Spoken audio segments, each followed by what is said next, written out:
Afternoon session of the Lori Daybell trial, day 10 of testimony.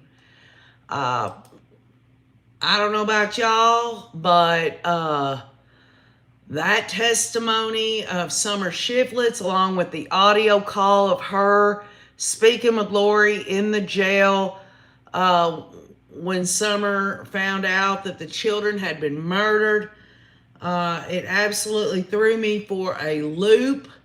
I thank all of y'all who went along with that with me. And in fact, I've got it printed out and I'm going to repeat it here in just a few minutes. But I do want to do something just a little bit different while we're waiting on Nate Eaton. As many of the Rays know, it was my birthday, April the 8th. I turned 52 years old. And hearing Summer Shiflet talk to Lori and thinking about Tylee and JJ, I couldn't help but think about one of the cards that one of my sons had sent me. And I wanted to read this to y'all, and I want y'all to keep Tylee and JJ in mind as I read this card. Please just humor me, okay? Dear Mom, I just want you to know that every year as I understand a little more about life, and as I learn a little more about myself, and I see a little more of the world around me, I realize and am so much more grateful for what a wonderful mother I have always had in you. Happy birthday. And then he writes in the bottom, to the best mom around who has always been there for me, and that's my son Andrew. But just on a little note here, he took a 4-leaf clover, y'all, a real 4-leaf clover, and he put some tape on it, and he says, who needs luck when I have a mother like you? And there are many mothers, grandmothers, great-grandmothers that are on this channel right now. Y'all know the love that a child has for its mother, and how much you love your child or your grandchild or your great-grandchild. And it just breaks my heart. It absolutely tears me to pieces that Tylee and JJ, the one person, their mother, that they loved more than anything in this world, would do them the way that she did them. It's absolutely devastating. It's the worst kind of betrayal that I could even imagine. A mother's love is a special love, and in this case, it was a mother who murdered her children. So we got through the morning session, and I just want to recap very quickly Lori and Summer's jail phone call there, and then we're going to go on to get back with Nate Eaton. So here it is, y'all. Lori asks Summer, how are you? And Summer responds, not good, as she is sobbing. And then Summer says, I don't know what to say. I'm willing to listen if you want to talk to me. And Lori says she doesn't know what anybody knows and doesn't know anything. Lori says she hasn't talked to anybody. And Summer says, I know they found Tylee buried in a pet cemetery and JJ buried in Chad's backyard, and we don't understand how that happened. And Summer is sobbing through it all. She's barely able to breathe. You didn't tell us. We are devastated. Summer asked Lori if she knew they were there, and Lori says, I can't talk about it. Summer says she doesn't know what to say, and the kids were thrown away like garbage. It's too painful. Lori quietly responds, do you think I let that happen? And Summer responds, yes, I do. You went off to Hawaii and were dancing on the beach as the kids were in the ground. You had to know they were there. I don't understand. They were just little kids. I don't understand. Lori, if you let this happen to them and put them in the ground like a piece of trash, I don't know you. We would have taken them, Summer is now screaming at Lori. You cut me and Mom off for 4 months. Now we found out this, and you expect me to just keep going with zero explanation? And you expect me to just keep believing without ever having a question? Lori says everyone sees what's on TV, and Summer responds, this has nothing to do with what's on TV. She screams at Lori how she defended her on TV and asks for Lori to tell her the truth. And Lori says, I would love to. Summer screams at Lori that she never called to tell her that Alex had died or that the kids are gone. You don't think that will cause pain throughout our entire family? And Lori says, you don't think I'm in pain? Yeah, Lori's in pain, all right, because she can't be free. Summer responds, no, I don't. You were dancing on the beach, having a great time. You got wedding pictures while your kids were in the ground. Lori says, nobody knows. And Summer says, nobody knows except you and the Lord. There is nothing in the scriptures that is godly about hurting a child. They deserve a proper burial with the family that loves them, at least. And people in the courtroom are crying as this call is being played, and Lori is looking down as she sits at the defense table. Nobody in the world knows what I've been through. You've only seen what's on TV. And Summer says, so I'm deceived? Everyone in the world is deceived? And Lori responds, nobody has seen me crying on the floor. Summer asks about the photos on the beach. You don't think your mother and your sister deserve to know what your children are gone? Why didn't you call and tell us this? There is nothing okay about this, nothing. And Lori responds, y'all, and this is significant, nothing about this is okay, Summer. I'm telling you because I love you with all my heart, says Summer. Please consider that Chad has lied and been deceived, and you have been deceived, and this is not what you think it is. There is nothing okay about killing children. Nothing. And even if you didn't kill them, and Alex didn't kill them, and Chad didn't kill them, you threw them away like garbage in a pet cemetery. Summer is sobbing and can barely breathe. They were innocent, and they were loved, Summer says. Come up with an explanation publicly. And the call cuts off. Folks, Lori knew damn well what she knew. In so many words right there, any juror in their right mind is going to know that Lori can't get up there or make it out to be that she believed this 100% because she says nothing about it is right. So just to recap in that, also be on the lookout since we are taking blow by blow from Nate Eaton of East Idaho News. He has finished an emotional interview with Rex Connor, who is Lori Vallow's uncle, and he does look like Alex Cox. Rex has a message of gratitude for everyone following this case. You can find that interview on East Idaho News. New thread, y'all. We are back in court. Voices on the stand and jurors are in their seats. Rachel Smith will continue questioning retired detective Rick Schmidt. Schmidt says during one visit to the storage facility, Alex Cox took a bunch of totes along with a long rifle case. So now, y'all, we are focusing in on testimony of this Detective Smith, who has pretty well made the case, as far as I see it, of the conspiracy here between Alex, Chad, and Lori. On October 22nd, y'all, of 2019, That's 3 days after Tammy Daybell is murdered. Schmidt says Alex took a gun storage case and a tote out of the storage unit and put it in his pickup truck. On October 28th of 2019, he took 4 gun storage cases and put them in the pickup truck. Chad was with Alex on this visit, y'all.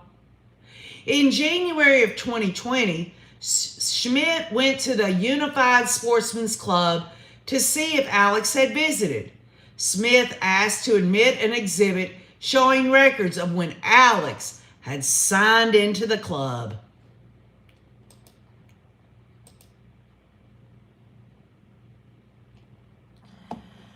Now, if this was in January of 2020 and Alex, this can't be January 2020 because Alex was dead, so Nate Eaton has got that wrong.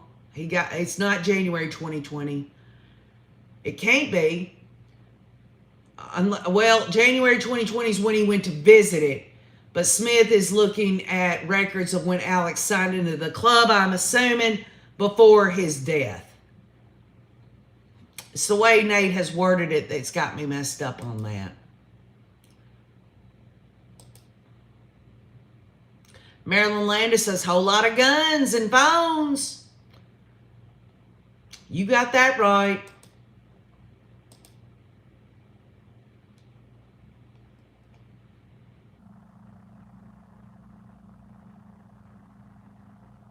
Yin Yang says, Lori was testing the waters with Summer. Do you think I would do that? Says Lori to Summer. Well, let me tell you something, y'all. Lori is an evil, diabolical woman. She did it. And it's unbelievable that, yes, we've seen cases of infanticide where the mother will murder her children. You got Andrea Yates. You've got what was the name of the girl who pushed her kids off out of, what was her name? Y'all know who I'm talking about? She put them in a car and pushed them off a boat ramp. You've got situations like that where this is not all new to us. Susan Smith, that's right. Thank y'all. My brain is trying to work, y'all, but it's not working 100%. But thank y'all so much. I'm glad you're listening, and I'm glad you're there to pick up the slack for old KJ. But what I'm trying to say is this is worse than I've ever, I don't think I've ever heard anything so devastating. Now, Rachel Smith shows the sign-in sheet on the courtroom's big screen. Detective Schmidt says Alex signed in under a different name. Alex Cox, Alex, and C. Quint. Alex's license plate on his vehicle was C.P. Quint. The first day Alex signed into the club was October 6th of 2019. That's 3 days before he shot at Tammy Daybell. On October 7th, that was 2 days before he shot at Tammy Daybell, and he signed in as C. Quint, and he signed in at 12:20 p.m.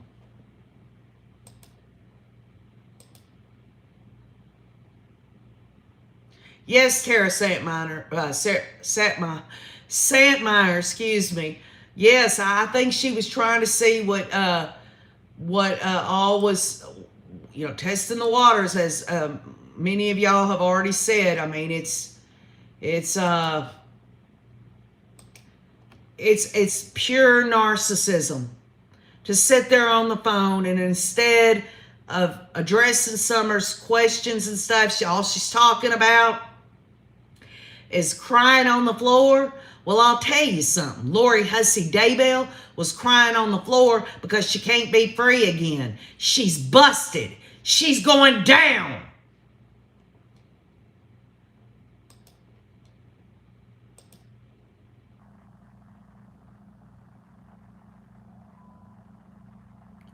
Missy says there's a recording of Alex Cox and Melanie P. singing Hungry as a Wolf. Gave me the creeps. These people, all of them give me the creeps. Renee says Lori was crying because she got caught.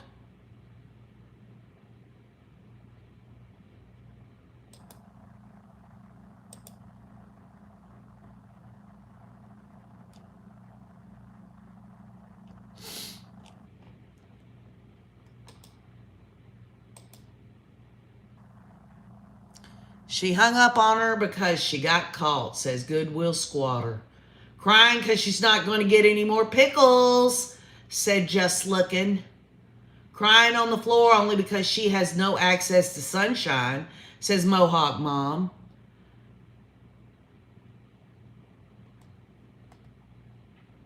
Lori always hangs up. Oh, yeah. She can't face reality, can she? In more ways than one. Okay, on October 8th, the day before Tammy Daybell was shot at, C. Quint signed into the club at 11 a.m. Remember, y'all, C. Quint is Alex's alias. All these damn cult members have aliases, don't you know? On October 12th, that's 3 days after Tammy was shot at and Alex missed, C. Quint signed in at 3 p.m. on October the 13th. C. Quint signed in at 1 p.m. Let's see, 6 days after that, on October 15th, Alex, under the assumed name C. Quint, signed in at 8 a.m., which this makes me believe that, yes, he missed on the 9th, but the plan was still going to be, y'all, that he was going to take Tammy out by shooting her, or he wouldn't have went every day after that. Y'all know it and I know it. Lori probably went off the deep end when Alex came back and said, oh, I missed, just like he missed with Brandon. And he probably had to go back because Lori was madder than hell at Alex for being an idiot. He can't do nothing right. Y'all know it. I know it. So he went back every day. He had to please his hussy sister there.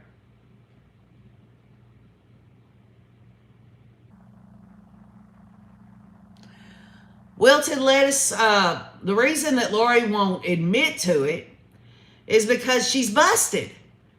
If she thinks she's so holier than thou and everything, you would think, we talked about this plenty of times.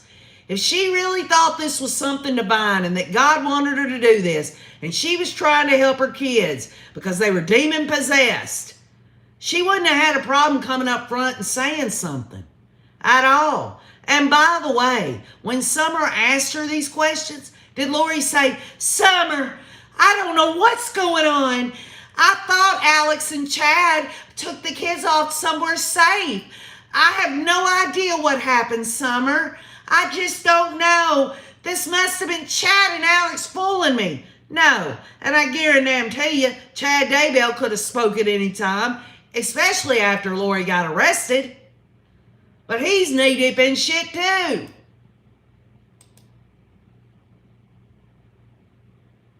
That's right, dodging bullets. Lori should be defending her actions from the rooftops, not hiding. Now, Detective Schmidt says Alex Cox also signed in on September 3rd of 2019, but there is no paper record showing that. At the club, people go out and shoot their firearms for target practice, says Schmidt. So even back then, y'all, and this, hey, wait a minute. Some of y'all said y'all felt like Tylee had been shot and killed. Maybe Alex was getting ready to do it to Tylee. He'd already shot Charles. That was an easy one for him. He was right up close to him. They ambushed his ass. And then after shooting him, they shoot him again while he's laying on the floor. How hard can that be? Here he is. Y'all, what? It was either 8th or 9th, Tylee was murdered, and here we are September 3rd, less than a week before then. He is going for target practice. That would line up with that, y'all. You got that right, Marilyn Landis. Alex was a bad shot. Good night, Roxy.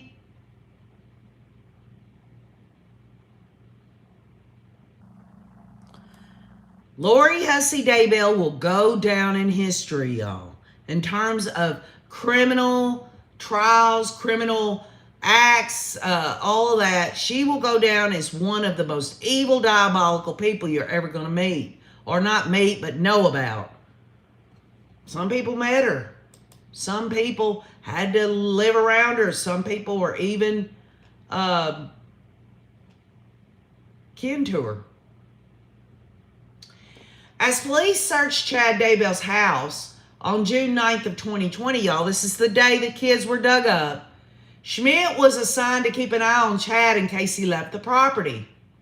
Quote, at one point in time when the search dogs were on the scene, Chad got out of his vehicle that was parked in the driveway in front of the house.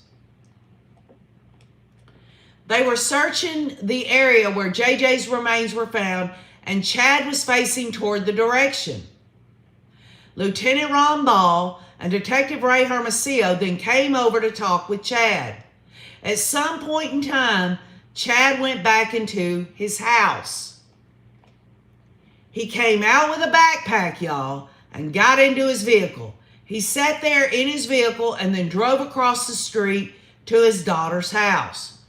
After some time, Chad came out of Emma's house, got in the vehicle, and started going south on 1900 East in Fremont County. Chad was eventually stopped and arrested. And some of y'all believe he was trying to hightail it out of there and make an escape. My view is that he was headed to his attorneys. That's what I think. I mean, if he didn't think these people were keeping an eye on him while they were digging up the backyard, that's just my common sense. But other people believe he was trying to escape. I mean, how would I know? Someone else's guess could be just as good as mine, you know? You never know with these cult members.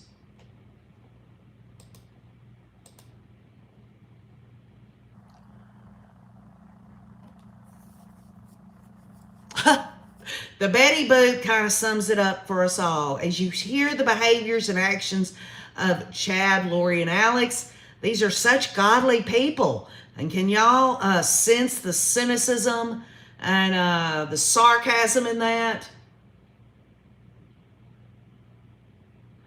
Deborah says maybe he took that backpack filled with money to his daughter's home. Could have been. Bullseye says, what was in the backpack? Maybe we'll find out, y'all. Maybe we'll find out. Olive Heatley says money. Goodwill Squatter says the whole time he's transferring money to his kids. Maybe we'll find out what was in that backpack, y'all. We know what was in Alex's duffel bag in Zulima's closet, $4,000 to $6,000. You see, Alex, to me, and this is just my theory, he was the hitman. He was the instrument of murder in all this. I believe it.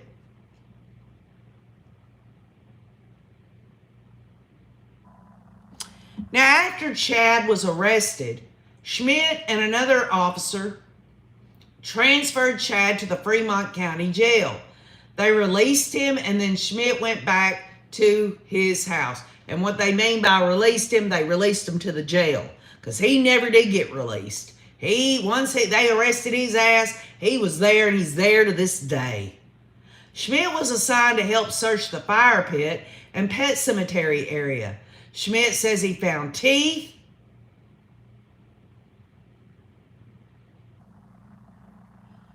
burnt pieces of bone, and burnt human flesh. And I'd like to beat the living hell out of Chad and Lori and the rest of these cult members. I just would.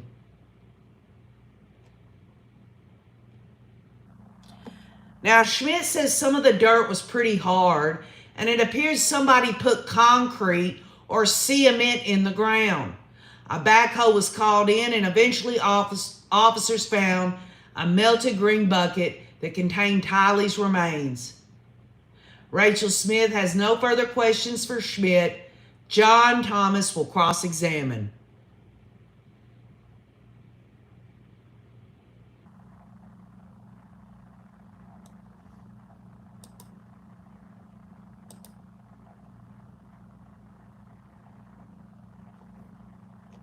So we're waiting on John Thomas, y'all. Pamela McCarthy said, God bless these officers. What they had to see was horrific. Let Kobe have the first strike with the shovel, then open game on Chad, says Mariah Testola. They built up and made Chad and Lori what they are, says Jax Gustafson. Beverly says, so sad. Padded room, 6 women with baseball bats. Lori, job done. Oh. I believe it, Deborah Tutela. Chad probably thought he was smart.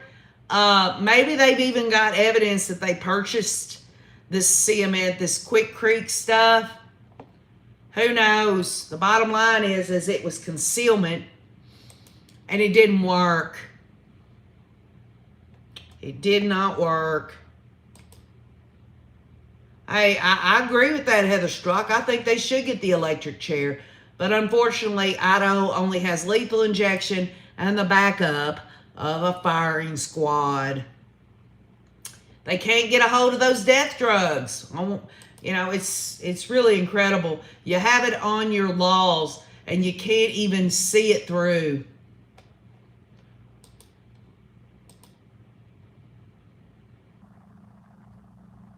Yes, that's right, Just Looking. Chad had to sign over his house to pay for his attorney. That's true. Beverly says they really thought they were smart. Yeah, well, if they're not smart on the outside, do you think they're going to be very smart in prison communities? Huh? We're waiting on John Thomas to cross-examine.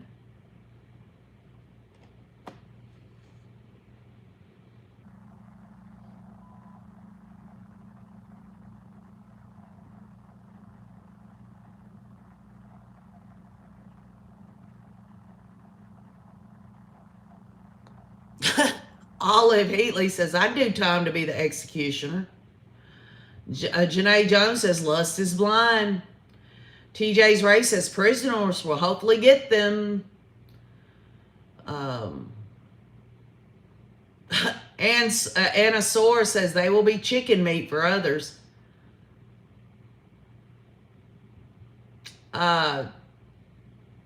Tdiva01 says the money transfers from Chad shows his consciousness of guilt. These are great points, y'all. Yes, Tara Myers. Alex did have Narcan in his toxicology report. And as many of the Rays know, I had this theory back when we heard about all that. I was like, well, maybe he shot himself up with Narcan and killed himself. I ended up, that sounded like something stupid, you know, coming out from OKJ, but hey, you know, you learn as you go. But they did say they tried to revive him, so. We've had all kinds of theories and hypotheses, hadn't we, Rays? Now, Thomas asked Schmidt about the storage unit surveillance videos. Schmidt says he reviewed some of them about a month ago. Thomas asked who runs the Sportsman's Club and how people check in. The secretary told Schmidt people check in on the honor system. Nobody monitors it, and there's a box to put your money in. That's interesting. MK says, just seems like Zulema was there to translate Alex. Yes, some people believe Zulema helped that situation along for Chad and Lori. Oh, Zuzu there. She was the worst of the bunch, really. Well, I don't know.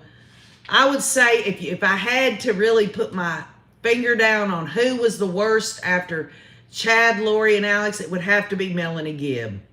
For sure. For sure.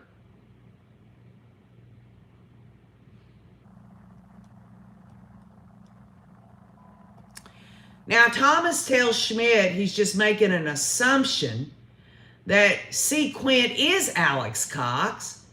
And Schmidt says that's correct. He asked Schmidt if he followed up to ask if anyone saw Alex there, and Schmidt says he did not. Thomas asked where Schmidt was specifically when he found the teeth and burned flesh, and Schmidt says it was in the fire pit area. And you know what, y'all? Y'all know how I am. How hard would it have been for any of these investigators, the detectives, to just go by and show this picture of this ugly ass man of Alex Cox and say, have you seen them here? How hard would that have been to do that? But then again, a juror can obviously make a healthy inference when Alex Cox has on the back of his license plate, C. Quint, that's on his license plate. It seems to me that it's a healthy inference that Alex Cox was there. Who else is going to use that name?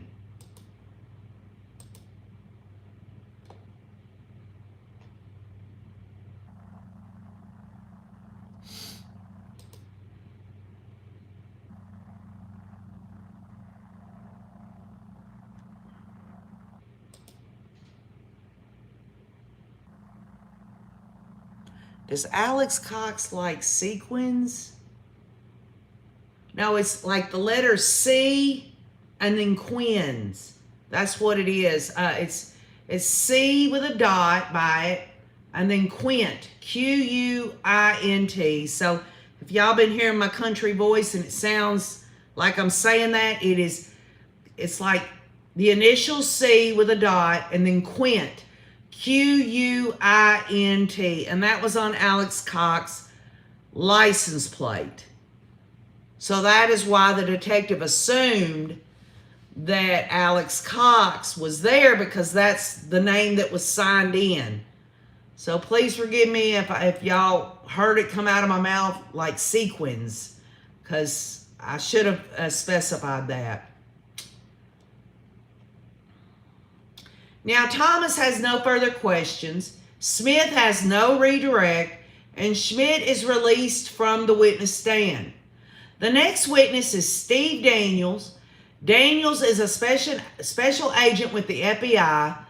Wood is questioning Daniels, who has worked for the FBI for 25 years. And remember yesterday, y'all, we talked about wonder who was going to be up, and some of y'all said a lot of FBI agents or law enforcement. Well, you're right. There are a lot of law enforcement officials here in different, whether it be the FBI, Rexburg, or whatever, but some are shifted as well. I think the state is laying this out.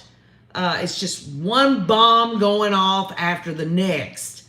You know, I mean, these jurors must be like absolutely, this has got to be just like incredible if they don't really know nothing about this case to be hearing this stuff.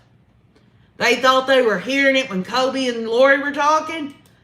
I'm going to tell you what, OKJ's going to be listening to that audio tonight of Summer and Lori, because y'all know Nate Eaton, he can only type so much in a tweet. So there's got to be more in that. There's got to be more in that. Now, Steve Daniels works on the FBI Evidence Response Team, which is short for the ERT. The group gets 80 hours of training in Quantico, Virginia, on how to process crime scenes and execute search warrants. Advanced training are offered, and Daniels has participated in the Human Remains Recovery course.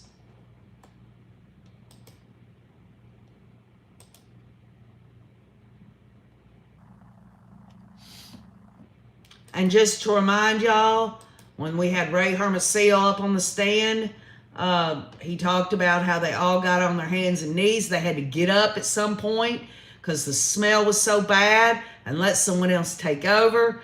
These FBI and Rexburg and other law enforcement agencies that got together to recover these children, I have really a lot of respect for what they had to do.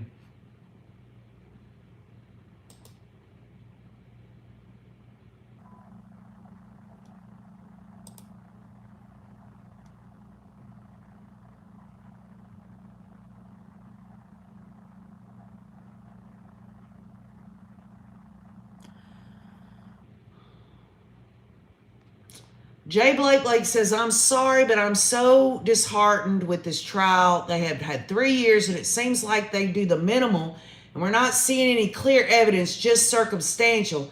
I mean, they weren't master criminals. Okay, so well, J. Blake, first of all, this trial is still ongoing. Circumstantial evidence.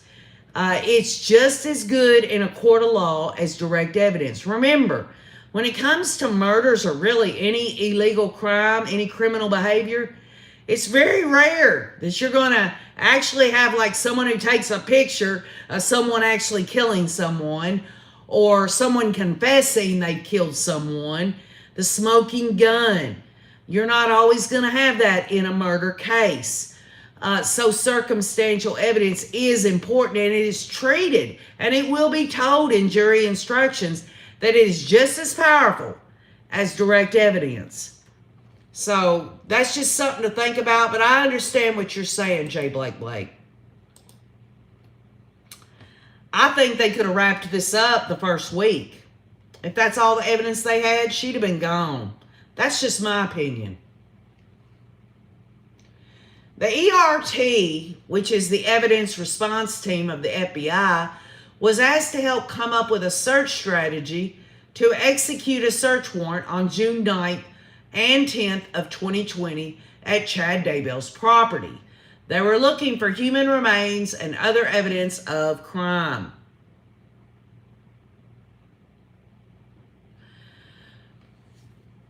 Deborah says she just read that Lori cried when the recording of Summer was released in court. Nate would have said something, unless Nate didn't see it. I would say that if anyone thought Lori was crying, if she really was crying, she's only crying for herself. If she was pretending to cry, I could see that. I could see her not shed a tear. You know, she could cry hearing herself on the recording saying, "Nobody knows how many times I've cried on the floor," or whatever it was. "No one has seen me cry on the floor." That probably very much got Lori emotional because it was about herself, don't you know? Sure wasn't about them kids. And besides that, I wouldn't be surprised if the defense told Lori to pretend she's crying. She sure was a good pretender about everything else. Police arrived at the Daybell property on June 9th of 2020. They prepared for about a week, and 8 ERT members were tasked with a role before they even got to the house.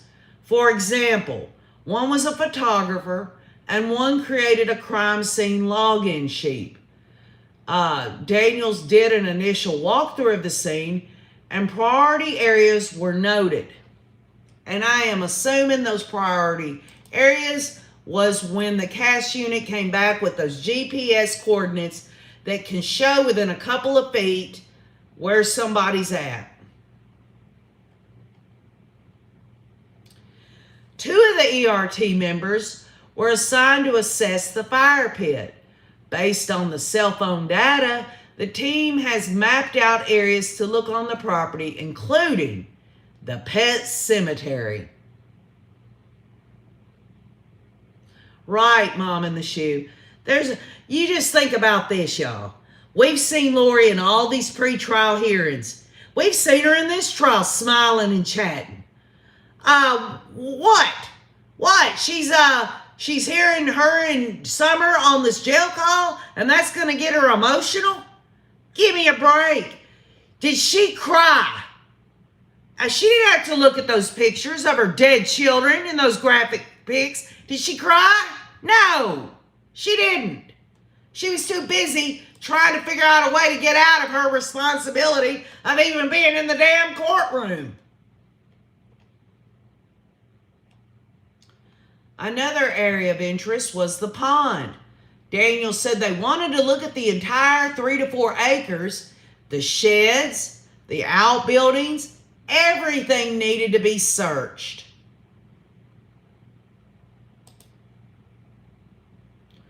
Just looking, I would give my right arm, not literally, but it's just euphemism, for someone to be in there who is a body language expert.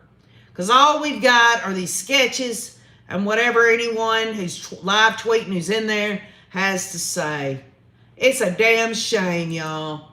Because I think people should look right at Lori as this testimony's happening to see what evil really looks like. It really looks like that.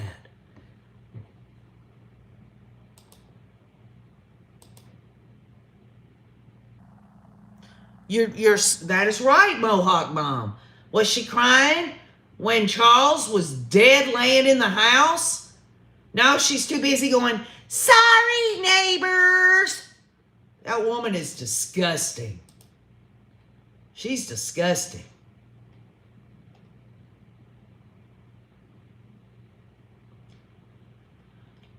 A sketch of Summer Shiflett on the stand this morning, y'all. Ready to look.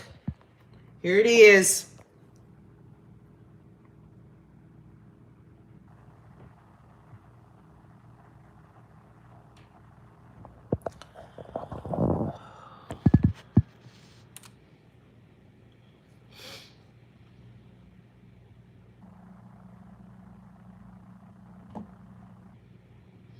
Olive Healy says, don't think she had tears even if you tried to wring her out.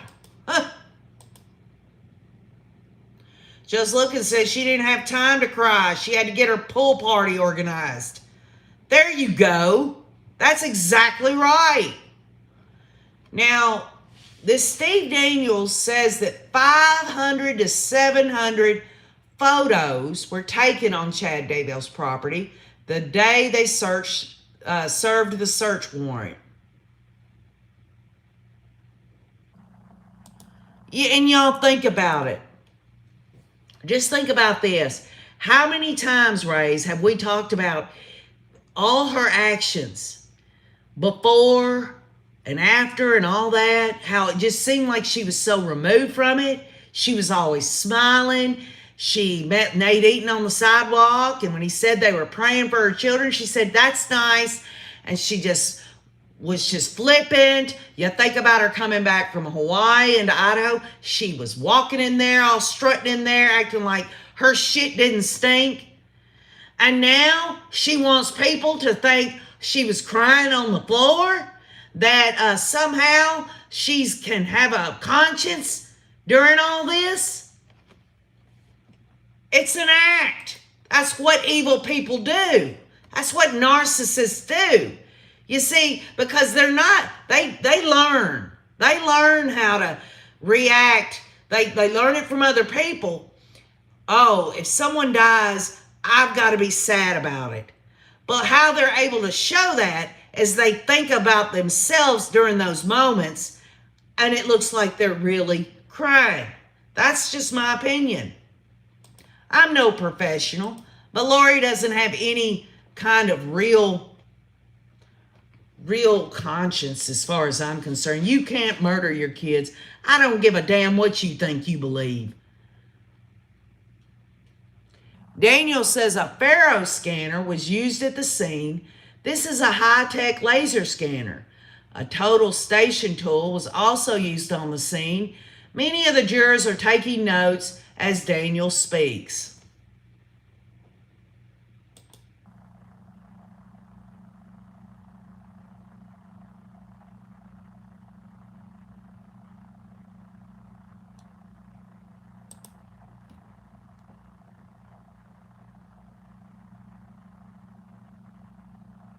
Yeah, I'm sure, Beach Lady. You're right. I mean, that's a good opinion anyway, that Lori probably several times had cried on the floor. One time when she found out after making that phone call she wasn't going to get the $1 million. Great point, Beach Lady. I have no sympathy for this woman. She didn't have none for her kids. She is sitting here in jail.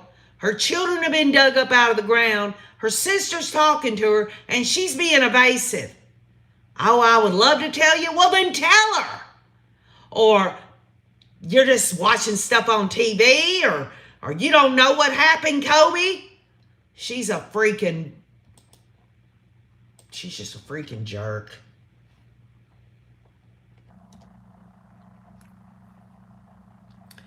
Daniel says a drone was also used during the search.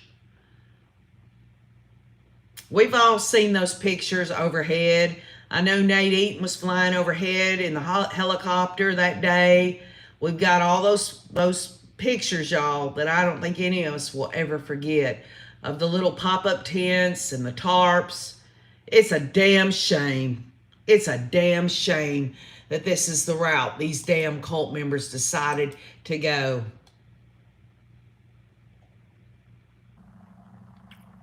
Jax Gustafson says Lori doesn't have any respect for anyone. But you know what? Make no mistake. Make no mistake. Lori has not filed for divorce from Chad. And her defense attorneys would have helped her do that. That would have made Lori look better. And vice versa. If Chad thinks that Alex and Lori set him up, why ain't he filing for divorce? He wants to stay married to a woman that murdered her husband and her children? Or Lori wants to stay married to Chad, knowing that Chad and Alex murdered her children and Chad's wife? Give me a break, y'all. Make no mistake, these defense attorneys would have loved, they would have loved to have filed divorce paperwork for Lori or Chad. It would have made their case look better. It wouldn't have cost them much money. It's a filing fee. They could have got it done. Even if the divorce wasn't final, just filing it would have looked good on either one of them. But no, they're the king and queen.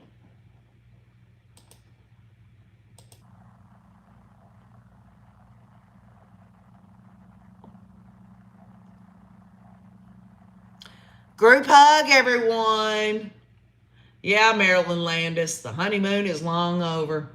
You see, Chad can't get with his queen anymore, and his queen can't get with him, and neither one of them will ever walk a sandy beach in Hawaii again. They'll never, ever, ever know what it's like to be free again. Maybe in their messed up minds, they think, well, we'll spend the rest of our lives in prison, but when we die and they bring us out in a pine box, when we die, we're going to go on to the next planet, and Moroni will be there again, and all this crazy stuff.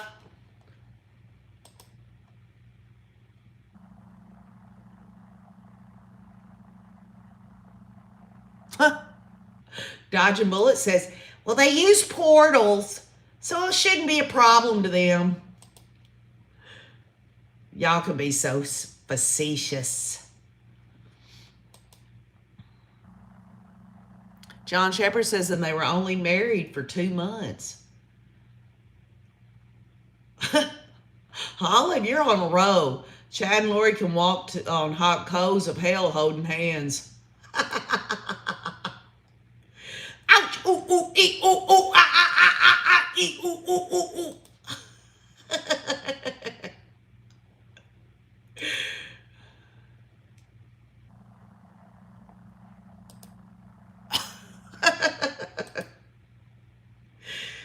Fire, smoke, she is a rising fire woman. You're to blame. Fire woman, you're to blame. Fire woman, you're to blame.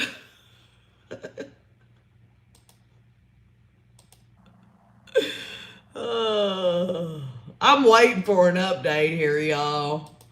Y'all know how I get in the afternoons. Okay, here we go. Rob Wood asked to admit an exhibit Daniels compiled of photos and evidence.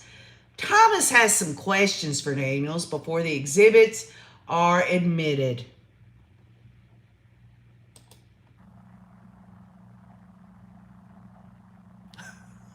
Oh, Missy, trust me. Jay, I butcher every song I ever sing, but I'll tell you what, my heart's in it.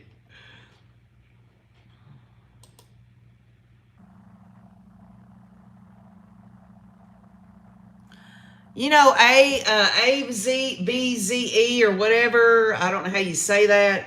You ask if Lori's wearing her wedding ring in court right now. Nobody has said she is, But we do know pre-trial, she was wearing a rubber band, like a black rubber band holder around her finger. I don't know how they would allow her to wear any jewelry in court while she's in jail or anything else. They might let her wear street clothes. They might let her wear those dang Dollar Tree glasses. But I don't know that they'll let her wear any rings or jewelry. Maybe I'm wrong on that.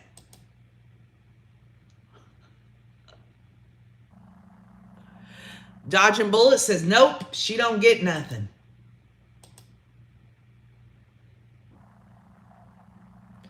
Hey, Mark McGarry.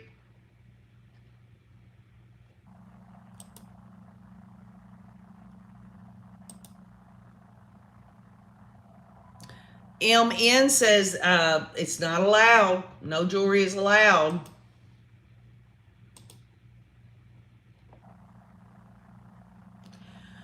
Again, y'all, Rob Wood is asking to admit a exhibit, but the exhibit is a compilation of photos and evidence, and Thomas has some questions for Daniels before the exhibit is admitted, so I'm assuming that's why it's taken so long.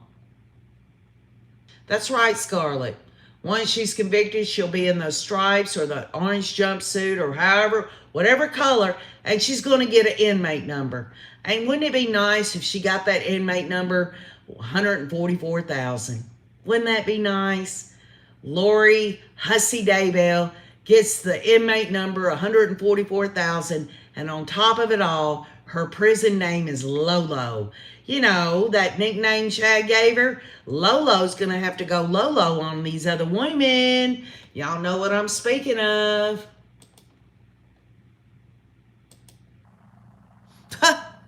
Betsy's Barnes says, no, it's not going to be 144,000. It's going to be 666.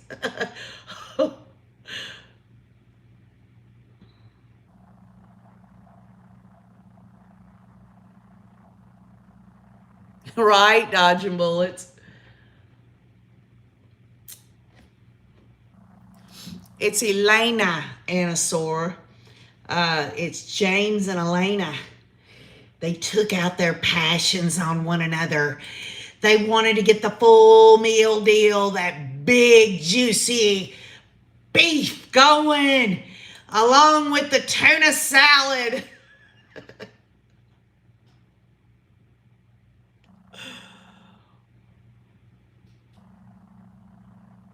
You know what, Jay Blake, I have watched the behavior panel before when it was pertaining to Alex Murdaugh. I thought they were very interesting.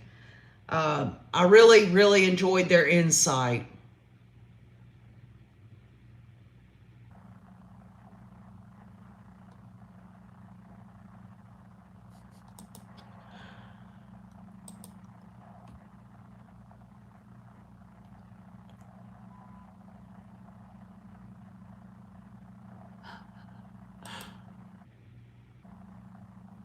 Lori is a psycho.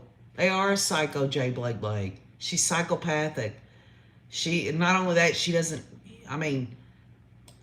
honestly, we've already had it confirmed to us. We don't know the specifics about it, but it was said in a phrase from her attorney. Lori has been diagnosed with a variety of mental health issues, but I can tell you right now, there is a difference between mental illness and evil.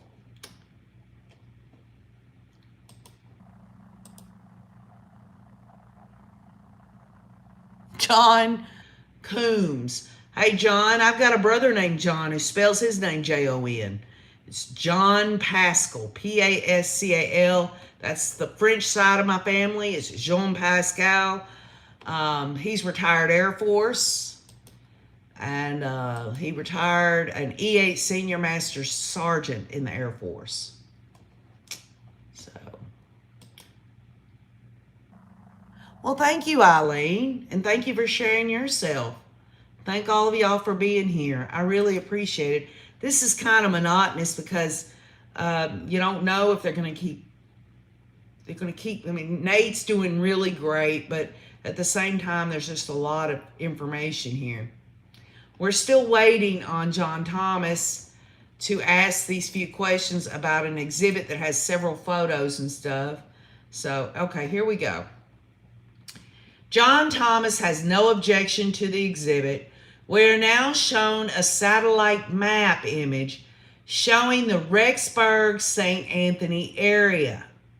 Key locations are marked: Lori's apartment, Chad's property, the Salem church where police staged, and Walmart and BYU, Idaho. And, you know, they could have also said if this is the Salem church that's up the street from Chad's, this is the same church that Alex Cox parked at on October 18th of 2019.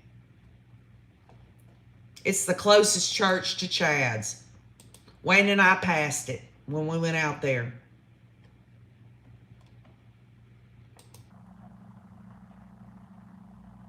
Really, Ann Henry? The behavior panel studied her body language and said she was a psychopath? Wow. I'm going to have to look that one up. I think these guys are pretty dang good, don't you? They really make you think. It goes back to this whole concept of communication is 85% nonverbal. It has to do with body language and all that, and then 50% what you say. So, yeah, I can respect that. There are a lot of rays on here that really get into the body language, also the eyes, because, I mean, I don't know about the rays, but for me, the eyes are the mirror to the soul. And so I like to look people in the eye as much as possible anyway. We now see an overhead image of Chad Daybell's property.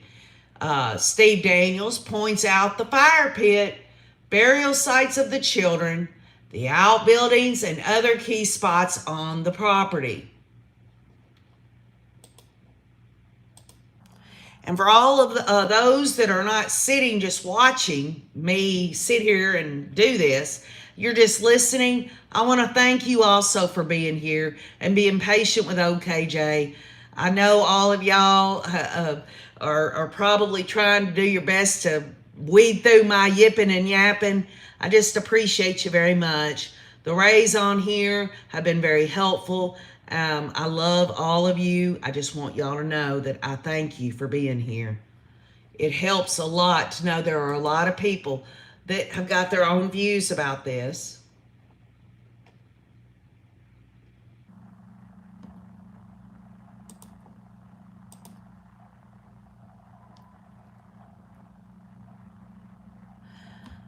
Now, Melody Bell says that, did anybody ever notice that Lori only cries when she's embarrassed or socially embarrassed? I don't know. I've never actually seen her shed a tear, ever. But then again, we've only got so much footage of her. Most of it is she looks like she's been smoking a big old doobie. She looks like she's walking around high as a damn kite. She looks like she's on something. That's what old KJ sees. Well, thank you, TJ's Race.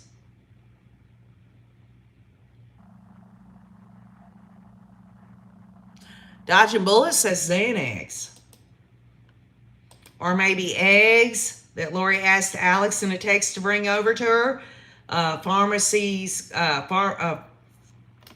The pharmacies usually think of eggs as Valium. We know that when Lori was over in Hawaii with Chad, April Raymond said that at some point Lori went to a clinic over there using an assumed name. We all hypothesized what that was about. Maybe she had to get a refill on her birth control pills, or I don't know, maybe her and Chad were doing the rhythm method. Or maybe Chad was putting on a dang raincoat. Or, I mean, could y'all imagine Lori getting pregnant by that damn asshole? I mean, that'd be awful. I mean, you murder your own kids and then you get pregnant by this sling blade looking man. I'm so glad that didn't happen.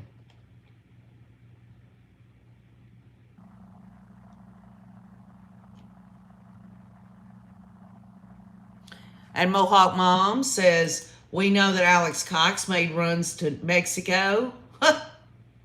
Damien, oh, Damien, oh.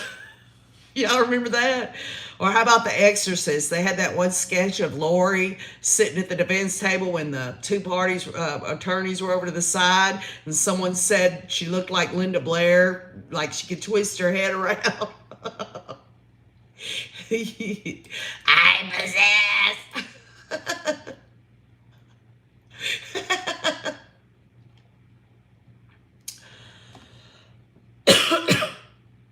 All right, a photo of the front of Chad's house is now shown.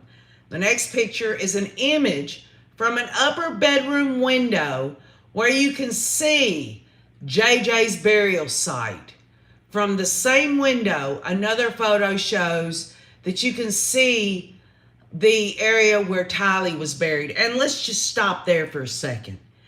From a window of Chad Daybell's house, you can stand there and look out the window and see these two burial sites. And that son of a bitch probably got his rocks off standing there knowing those children were dead in his backyard. You know it. You know it. Now I know it. He was living there. Ugh. Ugh. The next photo shows the view from another window inside the house looking out onto the property. Y'all, these people are sick. Sick, sick, sick.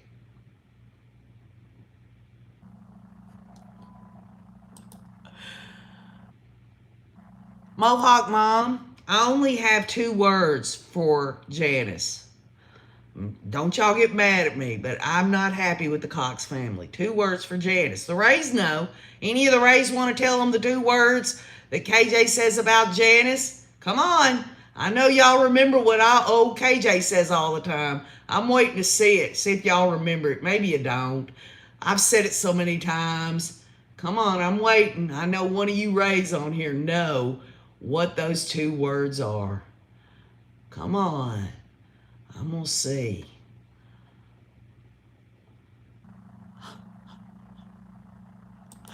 Somebody's got to remember. Somebody's got to. Or maybe nobody ever listens to me. Irene says Leatherface. Y'all, it was cottage cheese. You know that. Come on, Rays. How many times have old KJ called Janice cottage cheese? Huh? Come on, y'all. I can't believe y'all forgot that. Damn, I thought I was funny. Cottage cheese Janice. All right, now we now see a photo showing some impressions or changes to the ground of the pet cemetery. Daniel says once he noticed the changes, he had a team start processing the area.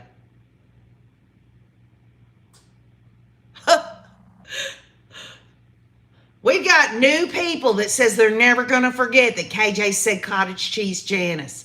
And I've been hanging out with the Rays for 2 years, and I've said that 1,000,000 times. Y'all. Oh, how many times have I lifted you up and said how brilliant you are and all of that? I guess your brilliance doesn't come from anything I say, right? It's about your own thoughts, your own feelings, and your own perspectives. So, point has been proven, right?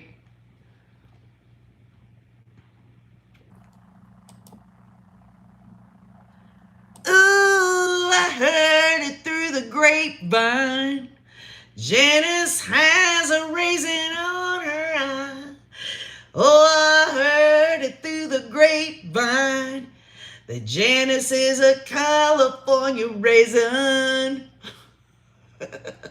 I love you too, Bryn Marshall. Lanosaurus says low-fat cottage cheese. Low-fat cottage cheese.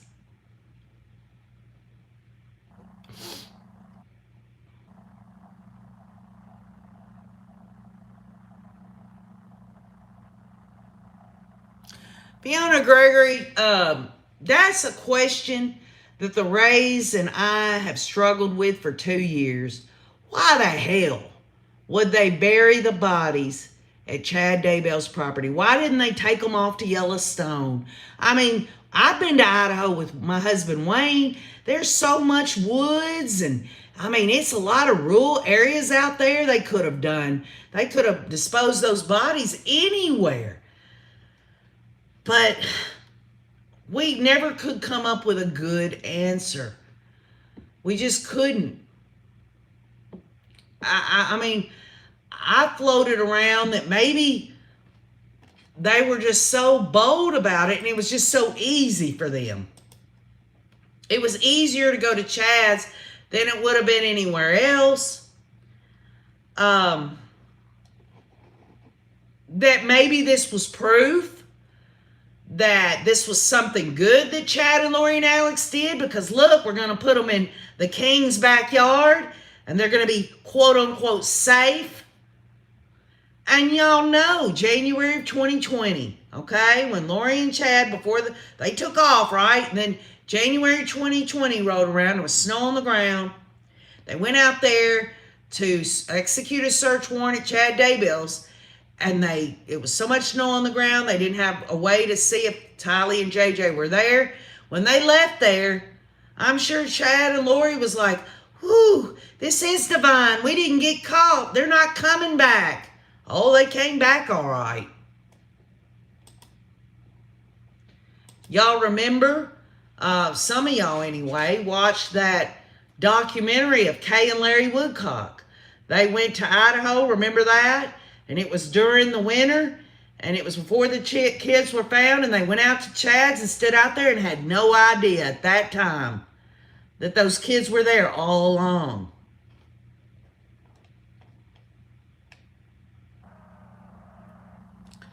Now, a photo of the fire pit is on the screen. The next photo shows progress as crews begin to process the fire pit area. Dirt is sifted through with rakes and shovels. Sifters with mesh screens are also brought in to catch any potential evidence pieces, potential bones, jewelry, or anything else that could be significant, Daniel says.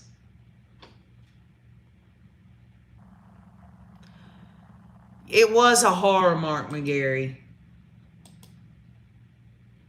I can't speak for all the Rays on here because we all came at a different time to get interested in this and really following this. The bottom line is I think a majority of us just didn't want to wrap it around our heads. But at the time that the kids were missing, that this is actually what happened to them. But there were a few Rays that knew right off the get-go that this was something serious, that this was about murder. But OKJ will confess that I didn't think initially that the kids had been murdered. I thought they had been taken somewhere. I couldn't wrap it around my head. And the reason I believed they had been taken somewhere is because I looked at how Chad and Lori were acting. And I thought, boy, they don't look guilty. They just look like they're just going on along with things. And there was even a point where I'm like, what is going to happen when the kids do appear and everybody's going to be like, oh, well, that was jumping to conclusions. Oh, thank you, Barbara Hamilton. Rowan, to you, I do believe Chad and Alex did that heavy lifting on the dismemberment. Some people on here says they thought they'd been sex trafficked. How am I not able to say traffic? I'll just let that one fly over. Brent Marshall says, I thought they were in a bunker. Illegally Blonde said, I knew right away something was wrong when she didn't produce them.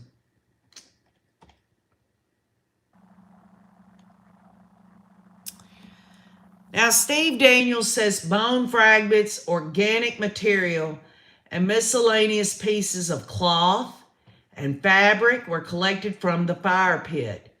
The next image shows the fire pit as it's getting cleaned up. Daniel says the smell was overpowering and a soil sample was taken from the fire pit for testing later. And let's just keep in mind, y'all, Lori is sitting right there listening to this testimony. This is what became of her children. And you take that into consideration when you think about how Lori acted with Kobe on the jail phone call and Summer Shiflett on the phone call.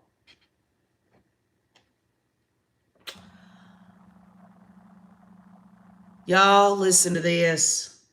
Steve Daniels says a necklace chain was found inside the fire pit and processed as evidence. A silver charm was also found near the fire pit. Y'all, that had to be Tylee's. That had to be Tylee's.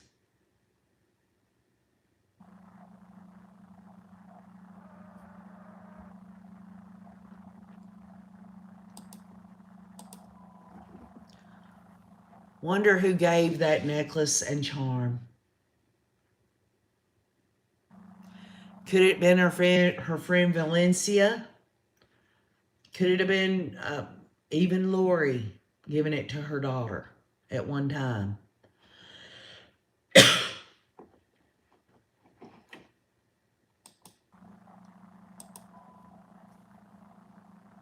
could have been from Joe Ryan.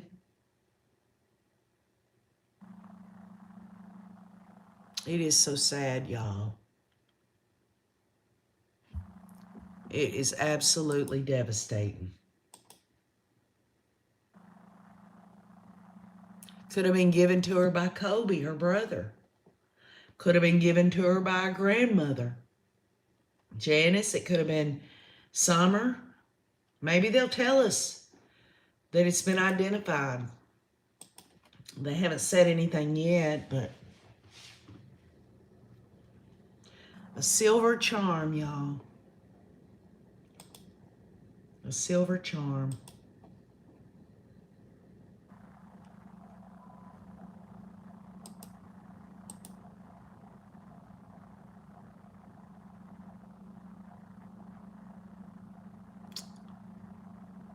It just upsets me.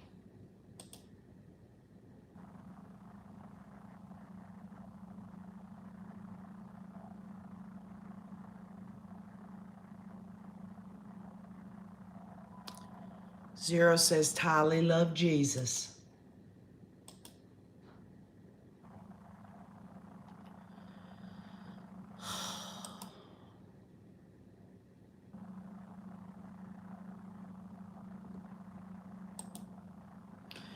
You know why I don't think Chad's property was checked first was because nobody thought that people could be so damn evil and diabolical. That's why. The only reason they were able to get that search warrant is they had gotten back that stuff from the cast unit along with, that was Alex's GPS, along with, they were able to look at the date of Chad sending Tammy that text message about shooting a raccoon, burning limb debris, and burying that raccoon in the pet cemetery. Also, I had put it on the community wall, and I meant to say something up front, y'all. They're going to have a conference, a scheduling conference, y'all, in May the 4th. Now listen up, Rays. May the 4th, a scheduling conference for Chad Daybell. That means they're going to be getting a trial date together for him.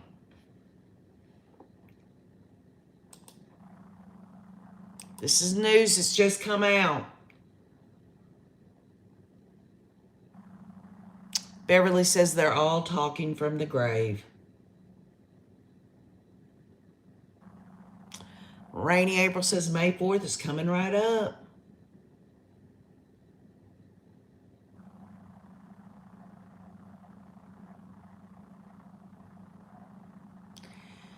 Well, if Lori's convicted and Chad wants to say something different, does anyone want to believe anything that damn asshole has to say anyway?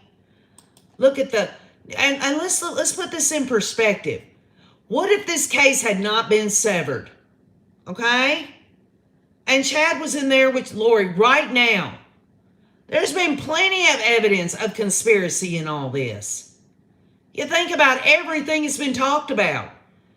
Chad talking about Charles Vallow having 2 gunshot wounds, talking about the insurance money, talking about these crucial times where they're all conversing with one another. The affair, the fact, all this stuff about Tammy.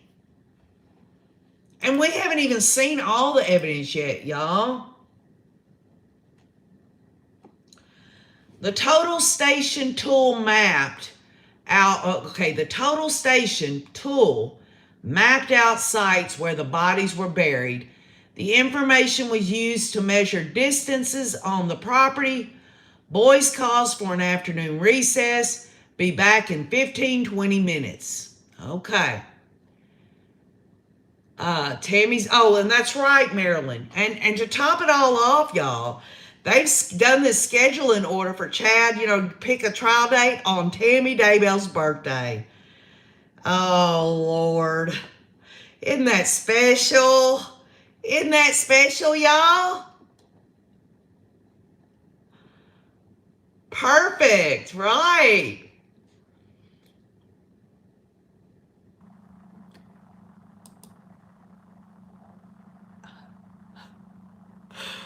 That's a good hit, says Jay Hughes. Wow, talk about karma, says Just Looking. How prophetic, says Marilyn Landis. Heck yeah, says TJ's Race.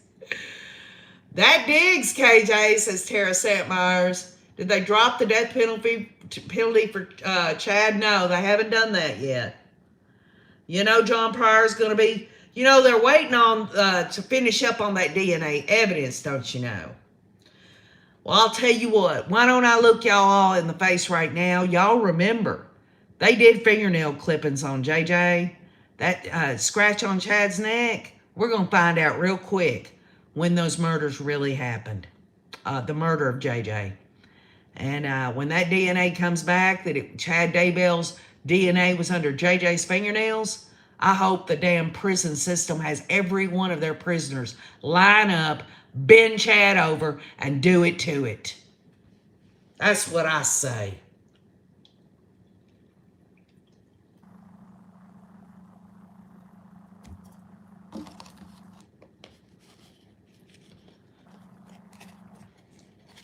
Y'all, come on. Since when did we hear anything about Chad taking JJ upstairs and coming back down with a scratch on his neck? You'd have thinking Melanie Gibbs' 2 interviews, she'd have said something about it. Or how about David Warwick on the stand at Chad's preliminary hearing? That'd been the perfect time. Don't y'all think? It is Chad's preliminary hearing, right? So why ain't Melanie Gibb and him talking about Chad took JJ upstairs? And do y'all notice? They don't say which day that happened. I think it's a crock of shit that we can't get no specificity in any of this. The state should specify this stuff. That's right, Mohawk Mom. We have read, the reason I've read everything that's legal or any police interview, nothing from news organizations. We're talking about actual legal filings, police interviews, Chandler dump, all these things. Never once heard that before.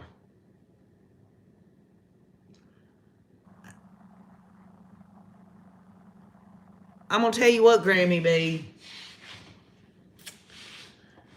At the point where all this time when they had the cases together, I can't speak for all the Rays because all the Rays have all different views. We're all unique people. But I think for the most part, most of us wanted to see them tried together. But it had taken so long, and there were so many damn motion hearings. And we're not talking about a year. Look at some of these high-profile cases that's gone on in a year's time. This went on forever. And by the time Judge Boyce had a reason, and he did, he had a good reason, DNA evidence that was turned in late. You talking about an appeals issue? Give me a break. The state rolled the dice. But when they separated them and everything, I think at that time, I'll only speak for myself. I was ready. I was tired of waiting to see this trial happen. I knew how much it was hurting Cresha and her family. Everybody wanted to see it move forward. And so we all just got into this mode of thinking, well, Lori will go first. Yes, John Pryor will get a front row seat to see what the state's evidence is, which will be unfair in some ways. And then you got out here hanging out in the stratosphere, inconsistent verdicts, and Chad could get the death penalty, or Chad could get even less than life in prison. Or Lori could get less than life in prison, which I'd highly doubt, but I think that both juries who are going to convict, I believe they're going to convict Lori and Chad, they're going to keep in mind that these people don't need to be walking out on the street. These are very dangerous people. These are serial killers, y'all. These are serial killers. And the fact that Idaho didn't hold tight on the death penalty for both of them is beyond me. But then again, I don't live in Idaho. I visited Idaho. I think it's a lovely place, and there are a lot of lovely people there. But I'm not a taxpayer of Idaho. I'm a taxpayer of Tennessee. I mean, I'll tell you what, in Tennessee, they don't mess around. They'll send your ass to death row. The worst thing you can do is to murder somebody. You'll go to death row quick.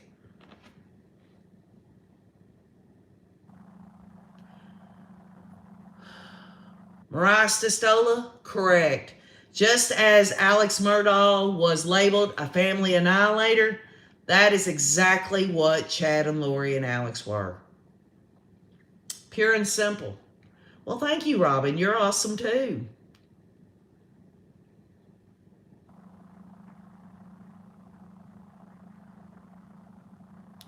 Zero says that Zero tends to believe that David Warwick's telling the truth. Well, everyone has their own views. Y'all know how KJ feels. They're all guilty as far as I'm concerned. That's just me. They all got involved in all this crazy ass stuff, and it led to murder. And nobody is that stupid to not know that this is going on with Tylee and JJ, and that this went on with Charles Vallow. And I mean, if you want to say David Warwick didn't know Tylee was dead and that JJ wasn't dead, then don't you think he'd have thought something after Tammy died? Or is he just saying, well, Chad did say he had 2 segments of his life, and he'd said many times that his wife Tammy was gonna die. Well, guess what, y'all? My husband Wayne's gonna die one day. I'm gonna die one day. I don't know who's gonna go first. These people are nut jobs. Everybody's gonna damn well die. But you don't add that into a plan to speed that shit up. Yeah, Olive, I agree. Judge Newman is an excellent judge. And he's got, 98 financial crime cases ahead of him? So we're not hearing the last of Judge Newman.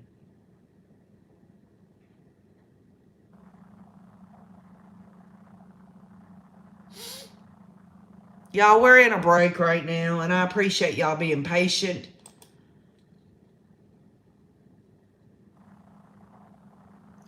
Yeah, Beach Lady is saying that even if they didn't know anything the whole time, they knew after the fact. They knew, Melanie Gibb knew and waited 10 days before going and confessing that she told the police that JJ had been with her.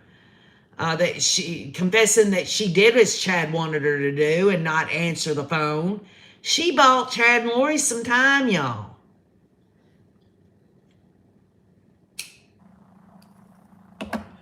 Of course, thinking about it like this, these cult members were all attending the Church of Jesus Christ of Latter-day Saints. So I think in some ways they were concerned about getting in trouble with the church. So that added to the whole thing. Deborah, you're correct. Technically you're correct. Chad didn't annihilate. He wasn't a family annihilator because he only killed Tammy and not his whole family. This goes back to that whole thing about Lori's family had to go, but Chad's was okay. In fact, while Lori's children and her husband are getting murdered, Chad's taking his kids to Knott's Berry's farm.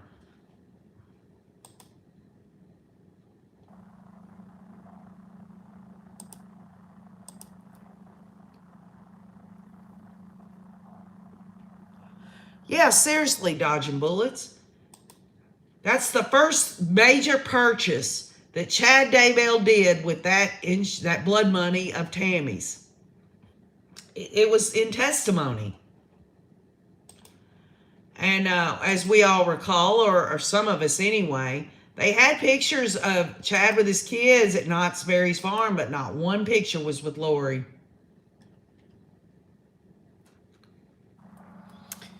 Okay, so it's been 12 minutes. Nate says it's 15 to 20 minutes on break, so it's an afternoon recess.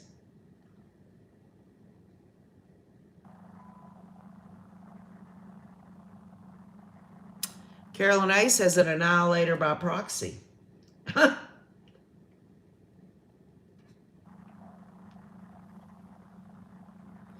No, they dropped Lori's death penalty because, number one, she's been in this mental hospital, and that would have been a mitigating factor toward them not giving her the death penalty. So the state said, well, you know, if we got a conviction on her, and then we went into the death penalty phase, and then they started rolling out everything that was wrong with Lori mentally through what her attorney said was a variety of mental illnesses and stuff, then, you know, that would have been mitigation. And it's really hard, y'all, to get a woman put on death row. There's only one in Idaho, a Robin Rowe, and she's been on it forever, and she will never get the actual death penalty. She'll die on death row. And yes, Lori, in my opinion, deserves it.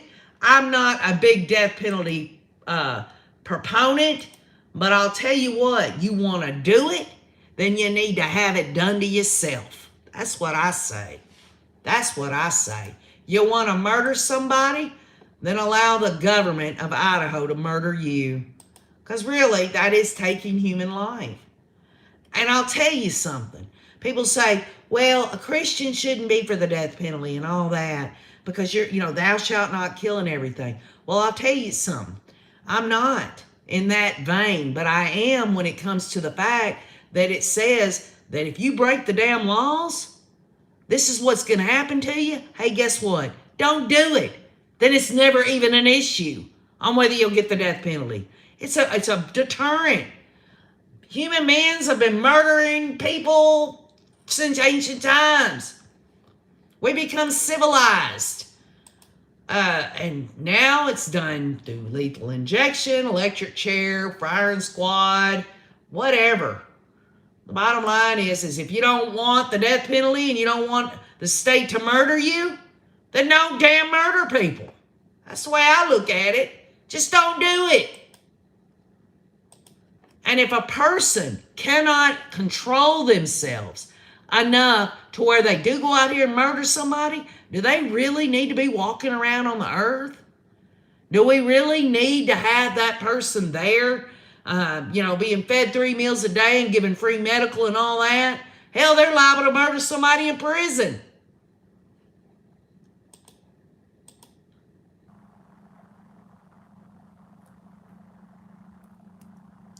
I'm not a proponent of the death penalty. I'm telling you right now, if somebody wants to go out here and murder children, doesn't that, you forfeit your life, don't you think? Oh, I know. Minnie's going to say, KJ, you say you're a Christian and God is the judge. Let God be the one. Well, God also says to respect the authorities. okay, and that you're supposed to follow the laws. Also, when it comes to money, render unto Caesar what is Caesar's.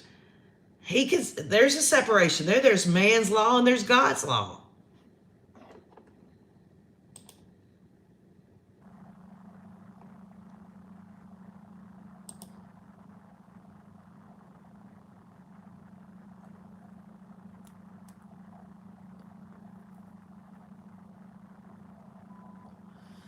Besides that, y'all, you got governors of states that can put a moratorium on it, say, while I'm government during my term, nobody's going to get put to death. You got them in some states, they don't even have the death penalty. Well, I'll tell you what, these murderers need to go to these states where there's no death penalty so they can go and murder at will. And the worst they're going to get is life in prison, 3 meals a day, medical insurance. They might even get them a little job while they're in prison. You never know. They might even study to be able to get their law license or whatever. You think Alex Murdaugh's going to sit around and not do anything? He's going to be in prison the rest of his days, and he's going to make sure to be the big man over there, helping people with appeals issues, all of that.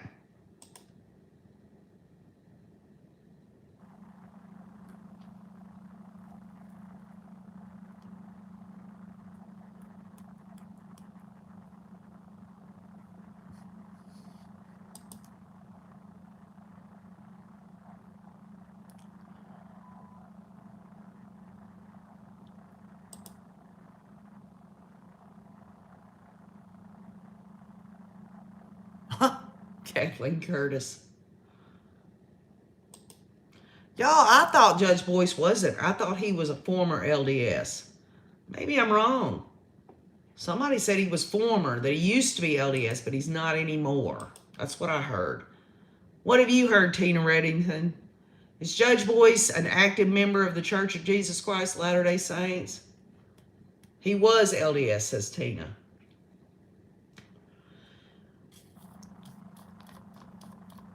Tell you what, y'all want to know something. You look at Tina Reddington's comments, she's pretty on spot on things. But she can be quite twisted when she wants to be.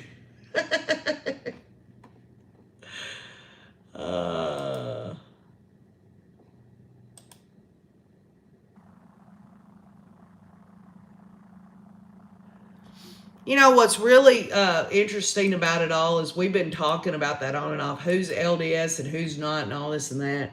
But here in America, there should not be any discrimination over anyone's religious beliefs. That's why I am into personal responsibility and why I step aside on that issue. Because the bottom line is I'm not willing. This old girl's not willing to put everyone in one box and say they're all like that. I won't do it. That would be ignorant. That would be stupid. Because there are people of all religions that's had some crazy ass stuff happen. Does that mean that everyone that's in that? And then, of course, there are people out here that say, well, I don't believe in anything having to do with deities or religion. You know, maybe they're atheist or whatever. Well, what if there was an atheist person out here that went out here and murdered children? Are we saying that all atheists are murderers? No. I'm just trying to prove a point on that.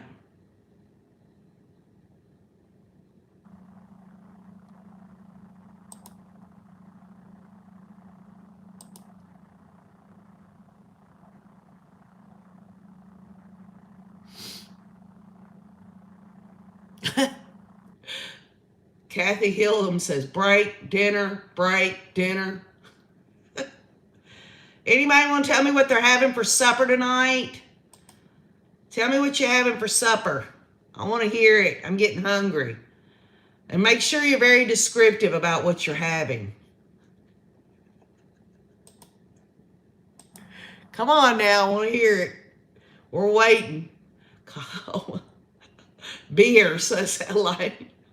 I saw someone wear a shirt one time that said, beer is good food. Burger King. Oh, Lord. Spaghetti, scalloped potatoes and pork chops, chicken pot pie, steak and chips, vegetable lasagna. Oh, my gosh. I shouldn't have even went there. Y'all are making my mouth water now. I bet we've got some excellent cooks on here. I bet we do.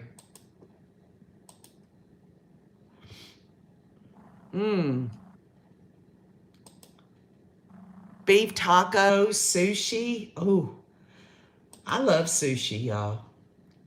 Dumplings, says Tina. Beef casserole. Bald crawfish. First time I ever had crawfish was when I was down in Louisiana with Christian K. Easton and Larry and Kay Woodcock.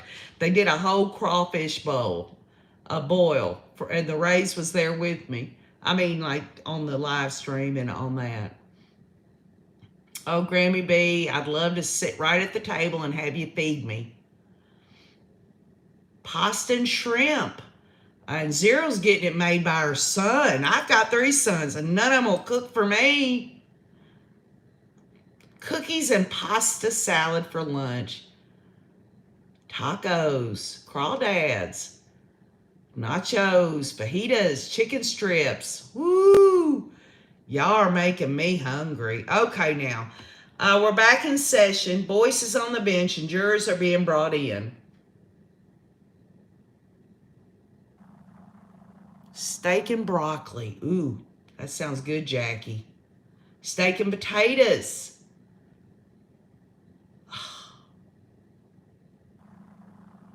Little broads. Lisa Fisher's having roast. Just Looking says, my youngest son is a chef. Oh, yeah, somebody. The Rays do eat well. We all do. And this, I guess, goes back to what did Lori have for lunch today or breakfast? You think maybe she had her some of that dang vegan stuff, the vegan chili sauce? Or how about the mashed potatoes, you know? I wonder what Lori had for lunch today. She have her a sack lunch? Huh? Jay Hughes says raisins. You know, one thing I will not eat are the prunes. And it ain't because of what they'll do to you. I've tried them. They don't taste nothing like raisins to me.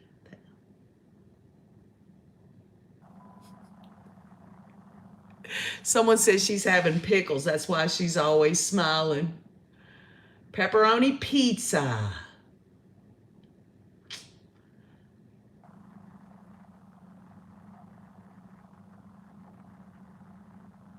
April Gann thinks Lori will go on a hunger strike. Well, let her. Let her.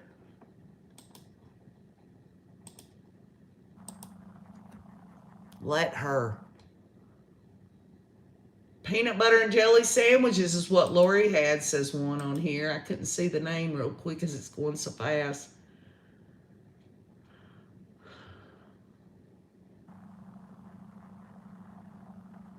Right. The taxpayers of Idaho will be paying for Lori's meals for the rest of her days.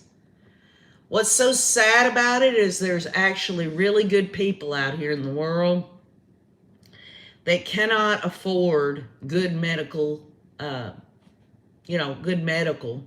And Lori's going to get it the rest of her days. Free medical.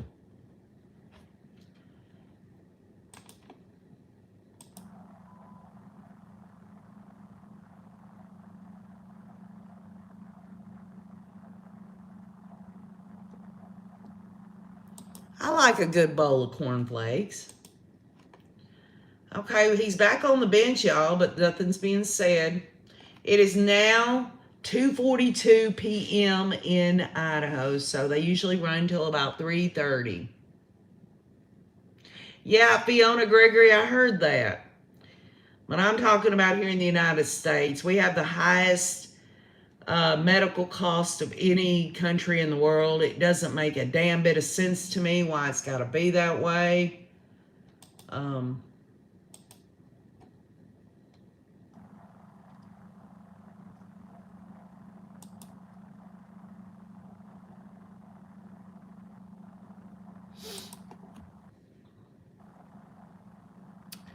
Buddy Dudding says, how do I change my chat name? Would one of y'all on here help him out? He don't know how to change his chat name.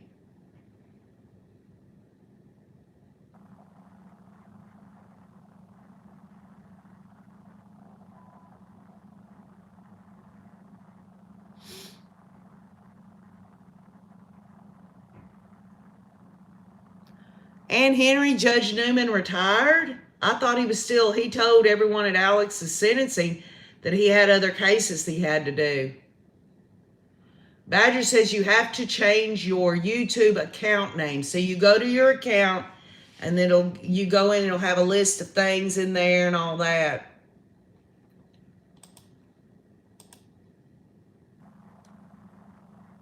Come on.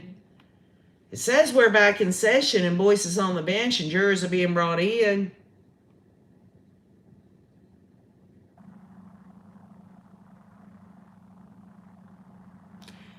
Harley62 says, Buddy Dudding, go to the profile in your YouTube and your name and rewrite your new name.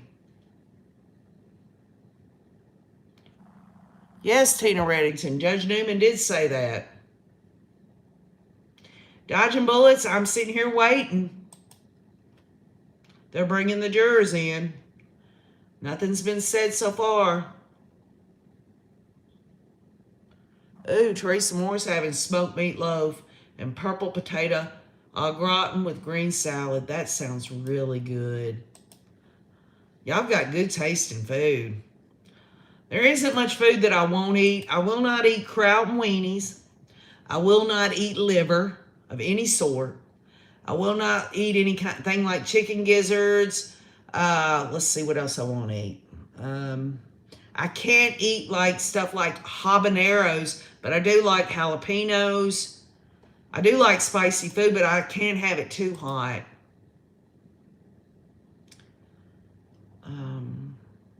And this might throw y'all for a loop. I'm a Southern woman, as you can plainly tell by my voice. I never did like sweet potatoes.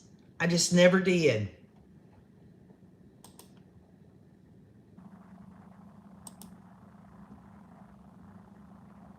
Okay, here we go, y'all. Now, Steve Daniels shows an image of the pet cemetery. In front of a dog statue were some disturbed areas where Daniels thought human remains could be. Hand tools were used before a backhoe and tractor were brought in to help dig. Little Bronze, I don't like yams either.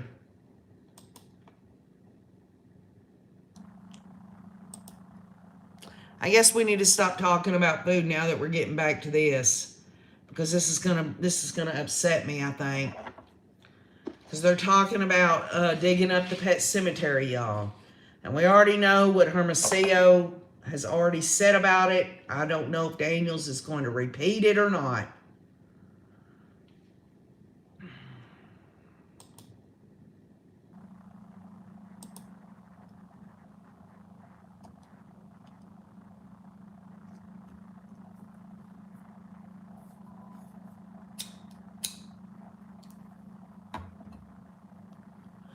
So, folks, they started out with hand tools, and then they went to the backhoe and tractor.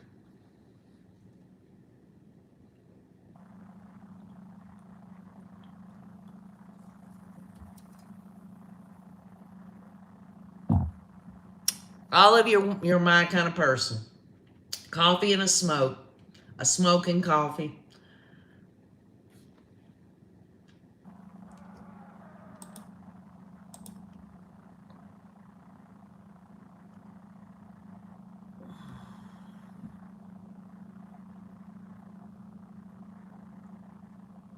Yeah, Beverly, I think you're right. This is going to be hard to hear. They're homing in on the disturbed areas within the pet cemetery.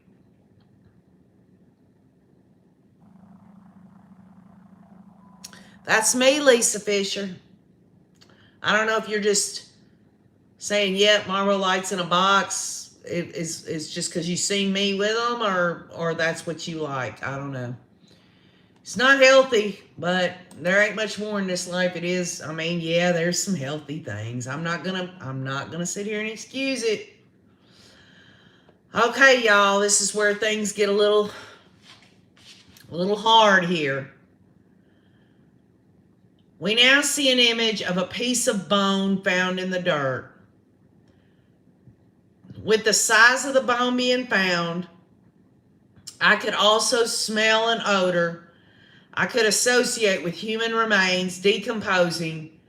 So between this bone being found and a second bone being found, the decision was then made not to use the tractor anymore, says Daniels. Police then switched back to the hand tools. And y'all remember Hermosillo saying they were all getting on their hands and knees on this, and this is so sad. And Lori's sitting in there at that defense table. The next image shows some bricks uncovered by the tractor. This ends up being Tylee's gravesite, y'all. At the time, police were not aware that this was where she was buried, but the odor continually got stronger and stronger. So, y'all, they put the bricks in there to put on top of that. And remember, when they dug down first, I'm surprised they're not saying it. They said the dogs and cats' bodies was there. They put Tylee underneath that. That's how diabolical these people are.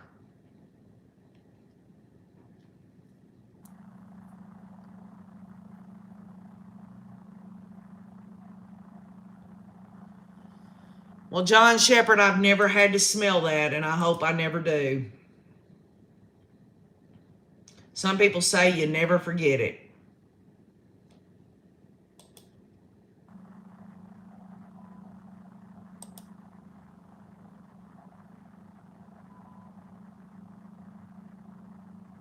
Dodging bullets.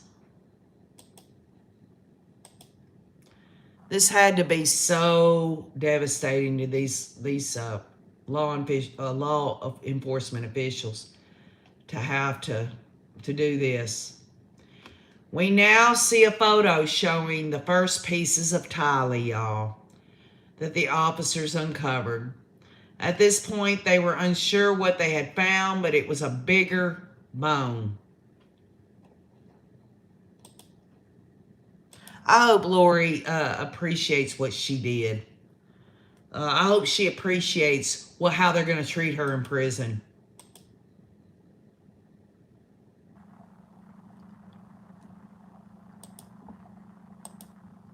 If somebody wants to put out there that Lori conspired to murder Tylee and Chad and Alex did all the heavy lifting and Lori really didn't know what happened to them, I don't believe it.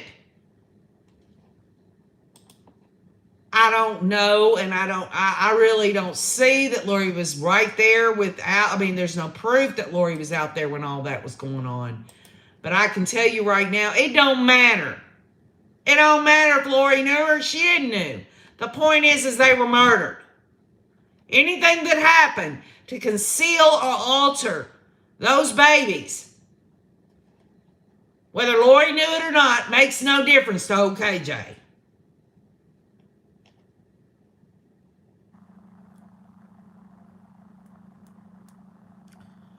Tara St. Myers, I'm telling you, this is not good.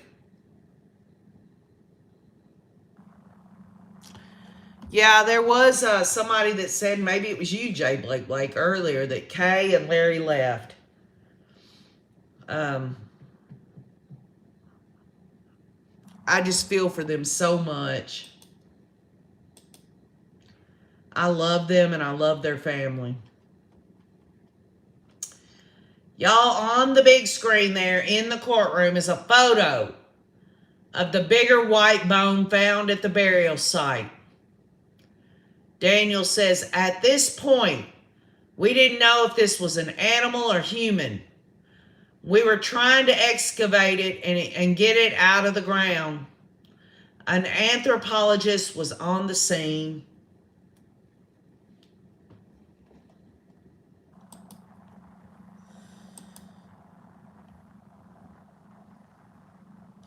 This makes me so damn angry.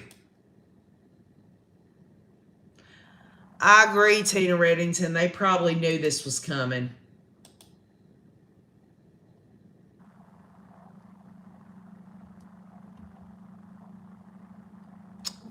This is so damn sad, y'all.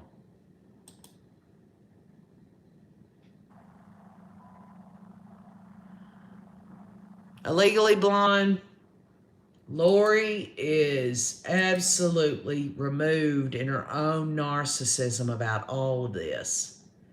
If there's any emotion on Lori, it's about herself. Or maybe, just maybe, the emotion is she can't have that damn Chad Daybells Johnson anymore. These people make me sick.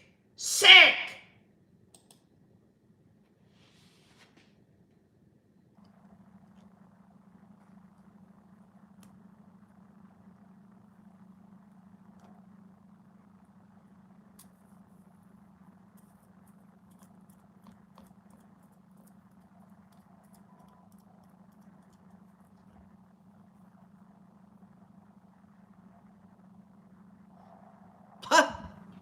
Someone told OKJ to move to the UK if I get too ill.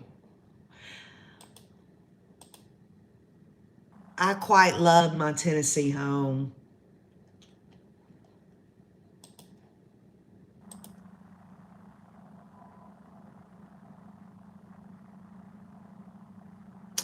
Illegally Blonde says, I cried just thinking of these poor kids, the fear they felt. You know, and this goes back to what the Rays and I were talking about. Okay, say Lori and Chad and Alex, they murdered the kids. Why do them that way afterwards? Why? Why do them that way? The demon, which is a bullshit story, is not there anymore. Why do them that way? They had total disregard for those children.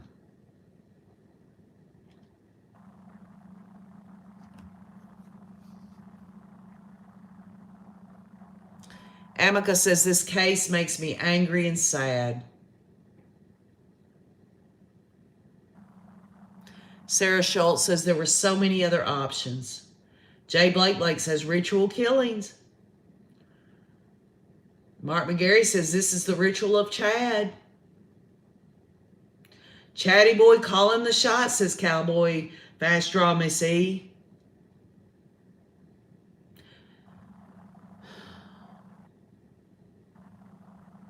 Camille, the demons were in them. And I believe they still are. Not the kids. Not the kids. The demons are in Chad and Lori, and they're going to stay there for the rest of their time in prison. They are demons in a corner that cannot escape.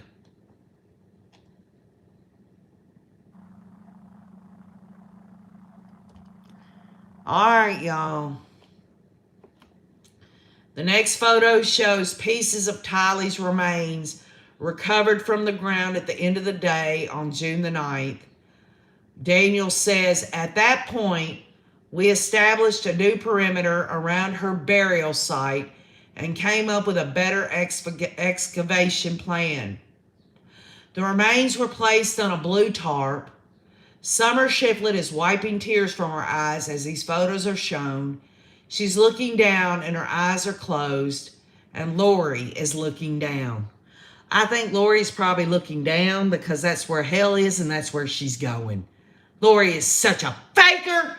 She fakes her sex life. She fakes every damn thing she's ever done.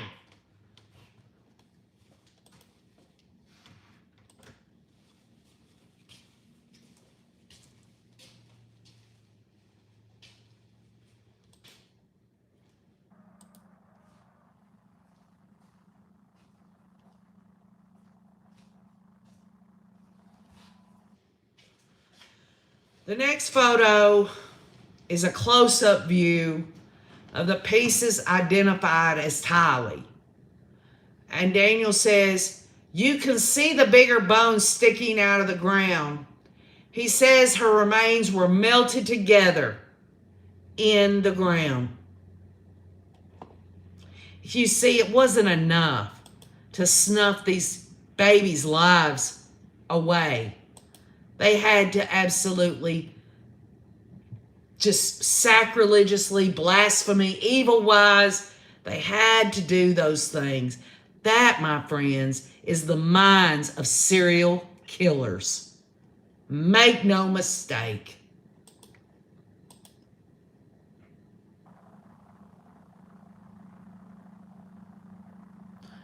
Angel says hell is too good for them. I agree with that. Chad and Lori better, I don't know what they're going to do. The remains were placed in a body bag, given to the coroner, and removed from the scene. We now see a photo of what the burial site looked like after the remains were out of the ground.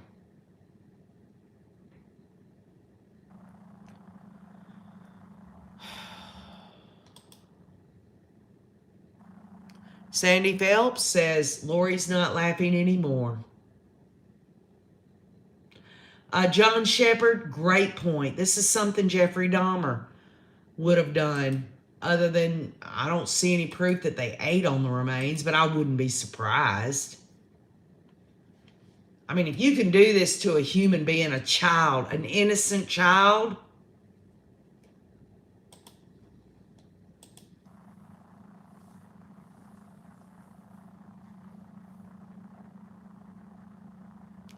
Goodwill Scotter said Tylee would have taken care of JJ, could have raised him. Why kill him? Y'all, it's so sad.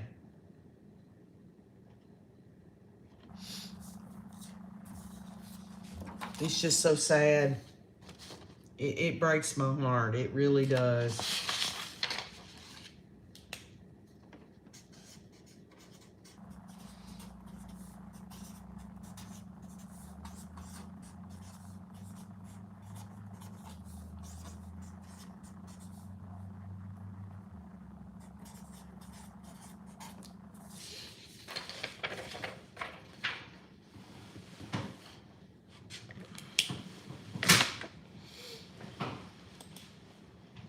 I mean, I'm sorry, y'all. I just don't really have a whole lot to say outside of what we're looking at right now in terms of the description of what they're looking at in the courtroom. But I'll tell you this, you know, were any of us surprised at all? I love you, honey. Was any of us surprised at all that Lori did not want to see the graphic photos of her children? And now here she is with her head down. She doesn't want to see what she herself allowed, took part in, conspiracy-wise, y'all.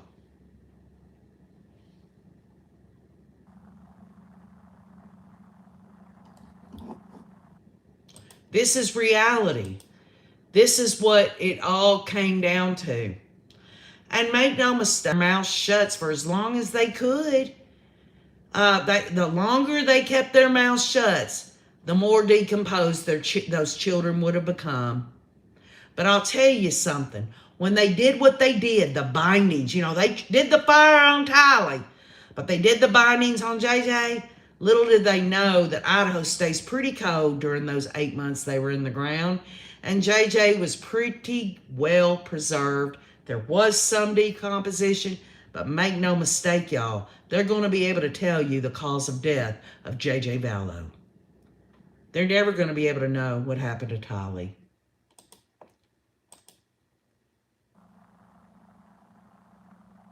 They should make her look. They should put her ass at that defense table, and there should be some contraption right here, you know, and you stick her head in it, make her head stay just like that, put some freaking toothpicks in her eyelids and make her look. That's what I say.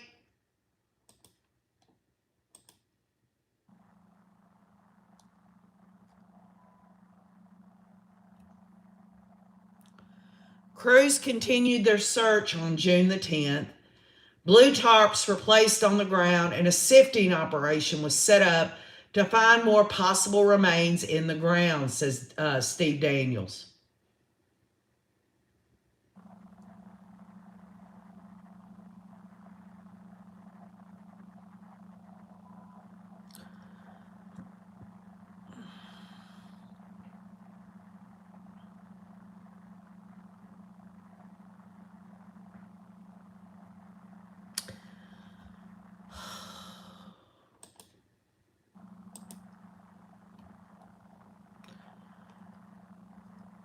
I hate to say this, y'all, but we've got 30 more minutes of this. I don't know if this is going to start to include JJ. This is going to hurt me. I want to come through the screen to that courthouse. I want to go in there. I want to jump over the banister and I want to tag that bitch in her head. It's worth the money it would take for me to get out of jail. And I know there are people out there, and I wouldn't ask for no money because I got plenty, but there'd be plenty of people out there willing to start a GoFundMe. Get KJ out of jail. She beat the shit out of Lori Daybell. It's the only way I can handle this, y'all. I have to find something light in order to filter this stuff through because it hurts me. And everybody's different about things. But, oh, KJ, I have to do something in order for that to not stay in my heart and my thoughts and in my mentality. It's a filtering process, and that is a way that I vent. It's not meant to be disrespectful. It's not meant to make light of this case. It's just the way I am. We now see a photo of a mass of a human dismembered, melted, and a green bucket with part of a skull. It took a while for us as investigators to figure out what happened here. Steve Daniels says, "What is this?"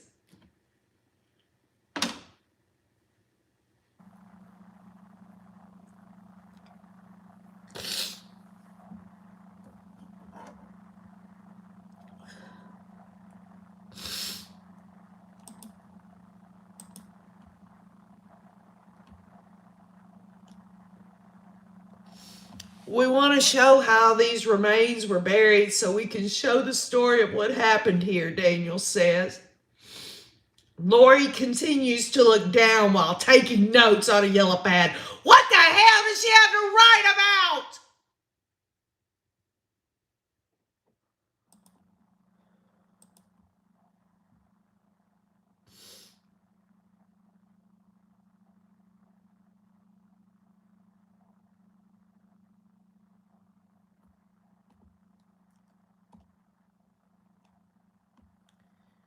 The next photo is Tylee's skull next to the green bucket. This beautiful 16, almost 17-year-old little girl, y'all, who was so full of life. And she loved her mother so much. And she loved JJ. And she loved anyone and everyone that would give her a chance. Folks, they got testimony that she was sassy and her and Lori would get into it and all that. What teen girls are not going to be like that? The bottom line is this is where it ends on this earth for Tylee Ryan. She is chopped up. She is burned up. She's put in a green bucket. Her skull is by it. She was beautiful, says J. Blake Blake.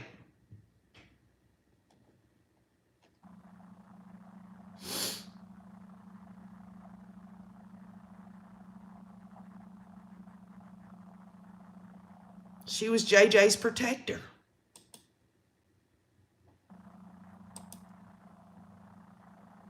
Dogma says Tylee knew love more than her own mother.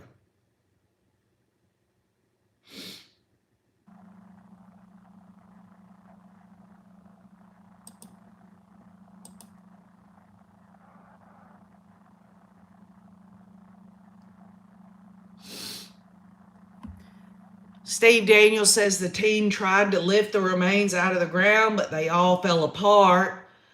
They were able to collect them and put them in a body bag. The anthropologist and coroner separated the remains so an inventory could be done on what parts they had. Steve Daniels says, how many pieces are we still looking for, or do we think we have everything we need to take?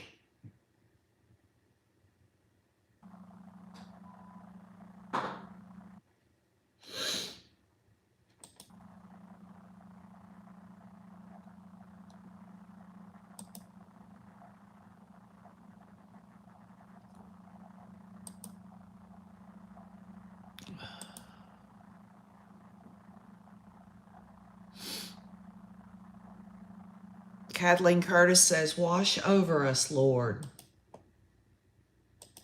God the Father, God the Son, and God the Holy Spirit.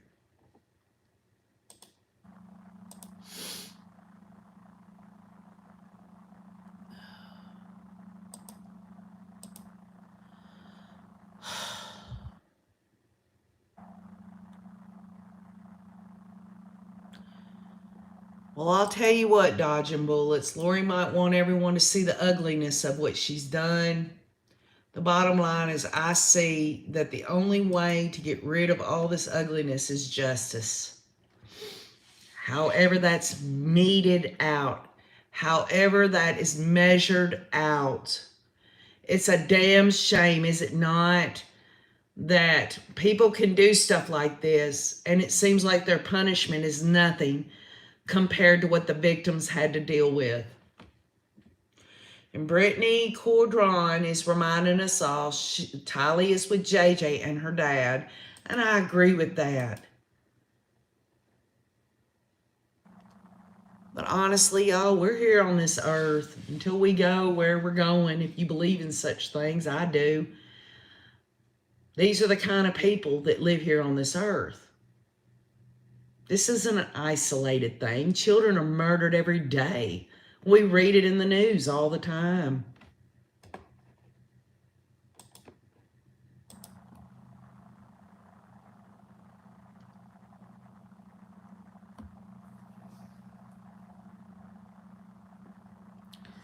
Now we see the body pieces placed on the coroner's body bag. Steve Daniels was unsure if this was one person or two, so he asked for an inventory on the parts. And I am really surprised, number one, that they didn't just murder them both at the same time and throw them in the pet cemetery together. Or even if they did, which we know they did murder them at separate times, why did they make a separate burial for JJ? Well, maybe that's because they used what? The concrete and the bricks. They done their deal over there. Let's make a new one over here. These people are sick.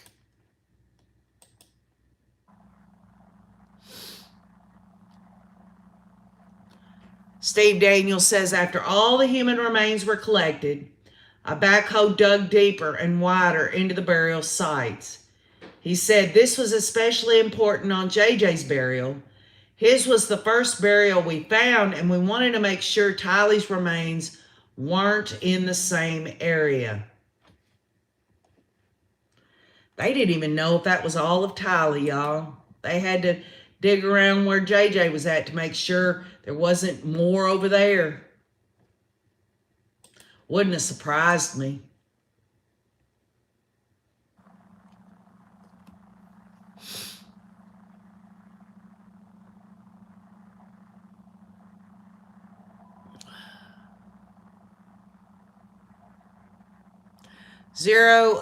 Not zero, but Liza Joe said Chad is in his cell fighting off the demons attacking them. Well, I'll tell you something. Chad's not fighting anything off. Chad's got the demon in him. And there's nothing Chad Daybell's going to be able to do to get rid of that demon that's inside of him that would allow him to murder children, murder Tammy, blasphemy, the Holy Spirit, which is an unforgivable sin, in my opinion. There ain't going to be other demons that's going to attack Chad. He's got one in him now that's happy to be there. Just like there's one in Lori. They're going to stay in there. Their hosts, these demons' hosts, are going to be in prison for the rest of their life. And the demons are going to be very happy evilly happy to stay in there for the rest of their time here on earth. That's an opinion.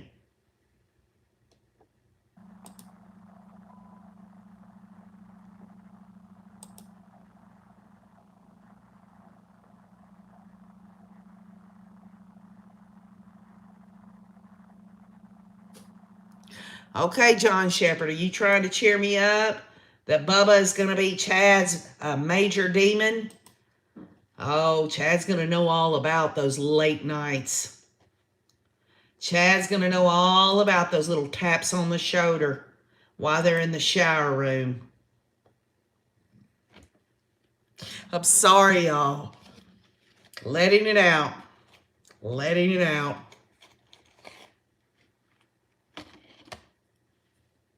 Y'all know Jeffrey Dahmer, definitely.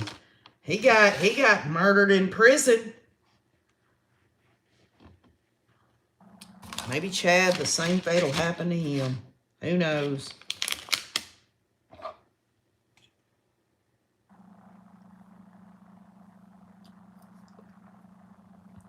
Beverly, soap on a rope? They ain't gonna have no soap on a rope where Chad's gonna be. Because if you have soap on the rope, you can put it over the shower head so the thing don't fall on the floor. Don't you know that soap is going to be free to slip out of Chad's hand so he can bend over so he can be the target? Huh? Oh, Chad's going to be doing a lot of bending over. You can be sure of it.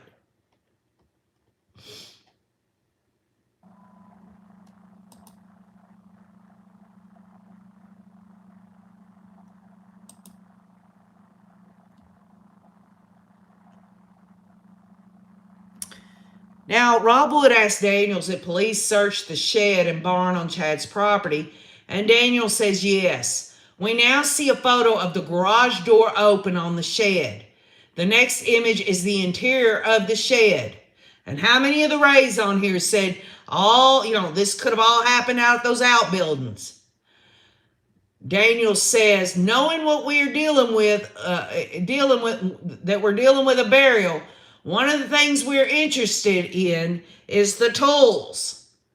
There were some tools hanging or leaning on the wall in the shed. And again, y'all, Chad, Alex, Lori, I don't care if Lori wasn't there or not. She's equally culpable under Idaho law.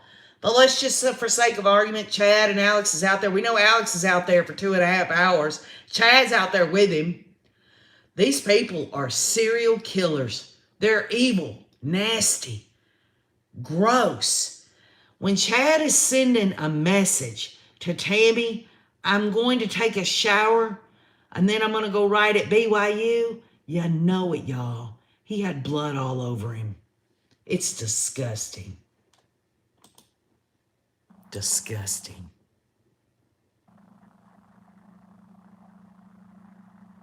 It is, John Shepherd. It's like a horror movie, but it's real.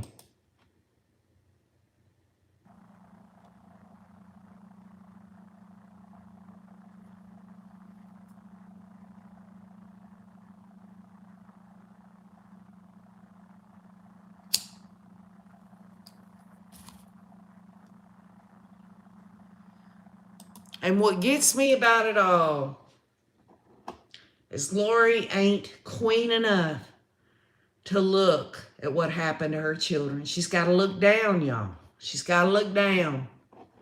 And them jurors are looking at her too.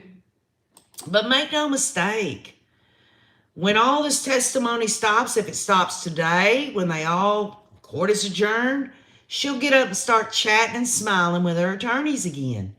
And if she doesn't, when they come in tomorrow morning, when we all get back together again, she'll be in there chatting and smiling. She'll forget about it, just like she forgot the day before when they showed the graphic photos of her dead children. The woman's a...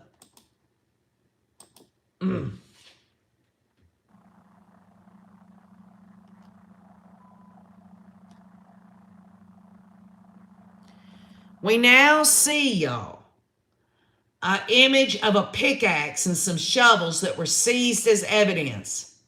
They're leaning against the wall next to a green bucket. Oh, they got one in there. They got a green bucket, y'all, in Chad's shed. Wonder if it matches the one that they scraped Kylie up in and buried her in the damn cemetery. And 2 white buckets.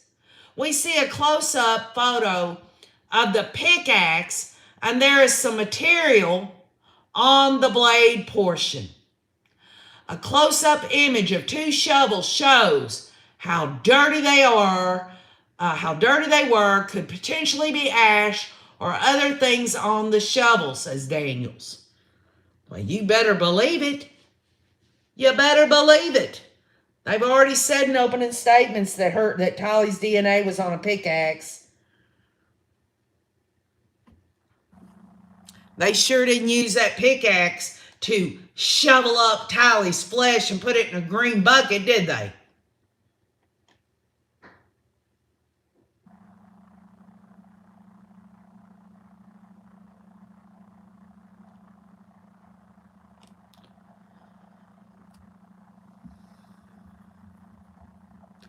Other items, y'all, include bush clippers, some saws, y'all, and an axe were seized from the garage. We see a photo of these items. Let that sink in, y'all. Bush clippers, some saws, and an axe. If anyone thinks that a pickaxe, if you know what a pickaxe is, cannot take apart a body unless they put a whole body on a fire and then take that pickaxe and pull it apart. They had to use some other things, y'all. It's just, I'm just getting real about it.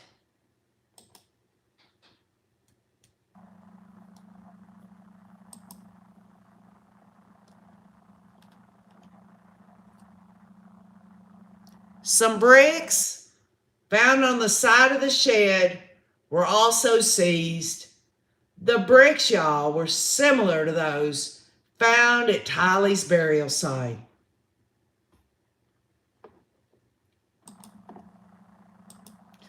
I hope John Pryor's taking notes.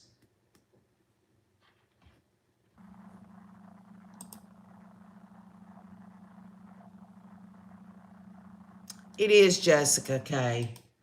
It's very painful. I know the demographics for the most part on here it's usually mothers, grandmothers, great-grandmothers. There's a few men, but for the most part, we have a lot of mothers and grandmothers and great-grandmothers on here. And even if you're not, I would say everyone on here loved children.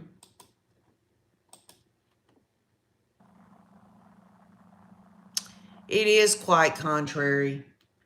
Just as I think it was John Shepard said, this is just like a horror movie. Y'all, this is reality. This is really what happened.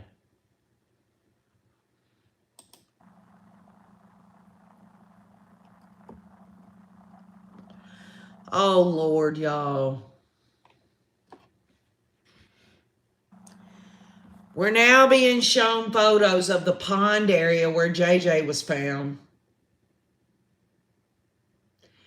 There is taller grass around the burial site, and Daniels observed a raised berm with less grass and vegetation than the surrounding area. Y'all,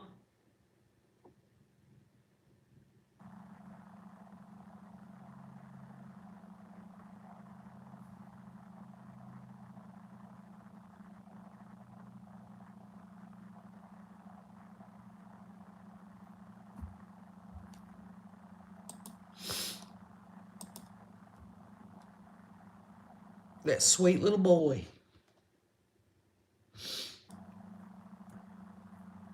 That sweet little boy.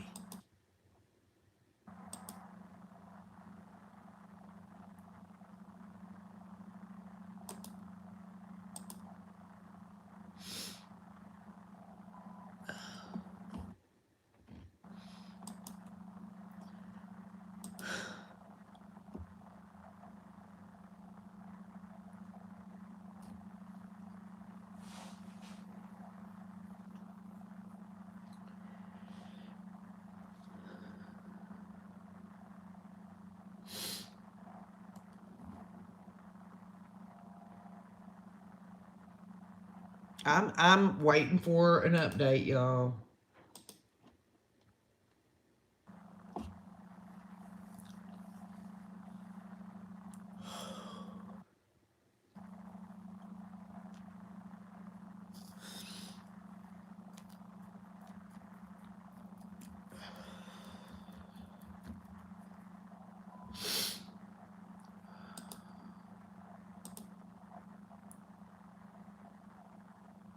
John Shepherd said he would have given his life to protect a little boy like that. And I think most of us have a consensus about that.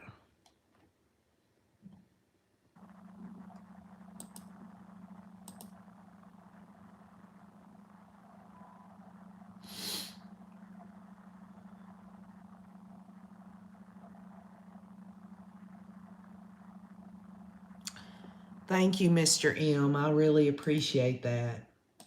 Y'all know how ignorant I get, how emotional I get. I can't help it. I'm a real person with real feelings.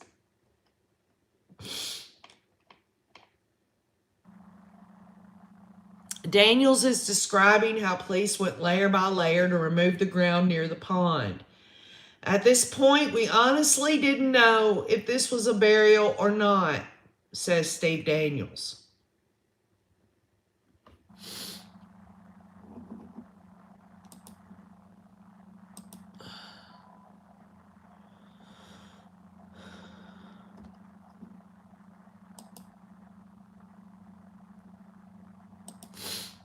Would everybody put some hearts on here in memory of JJ and Tylee? That would make me feel better.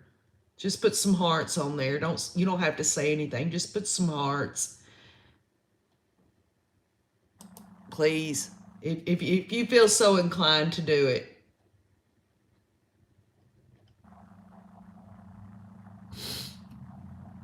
We now see a photo showing 3 big rocks that were found once officers removed some of the soil. This is screaming to me as a team leader that something is odd. Something shouldn't be here, Daniel says. And Boyce calls for a brief sidebar.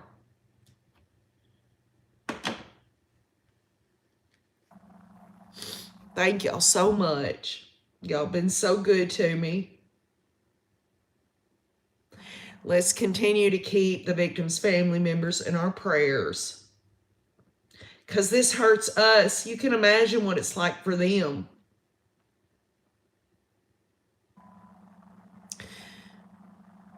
Y'all are a true blessing to OKJ. I thank y'all so much for going along with me on this. I couldn't have done this without you.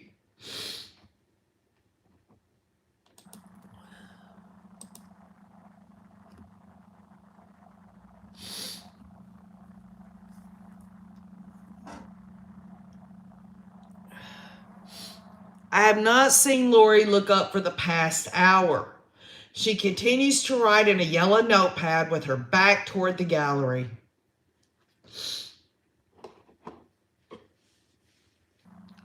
My prayer is for healing of any and all in the world, but what I will say this, she's not going to look at her handiwork. I hope that it is seared into her mind what this Steve Daniels is testifying to. I hope it stays in her mind, his words.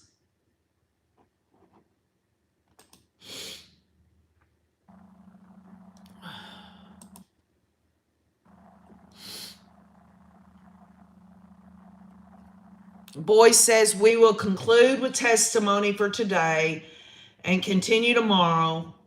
Nate Eaton says he will break down everything on Courtroom Insider at 7:30 p.m. Mountain Time, or you can join him on his Facebook page at eastidahonews.com.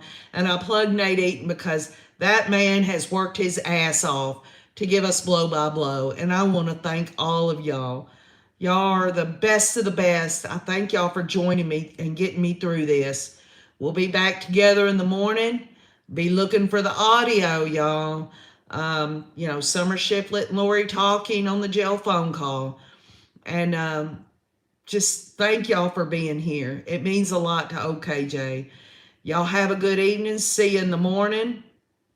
And keep on looking.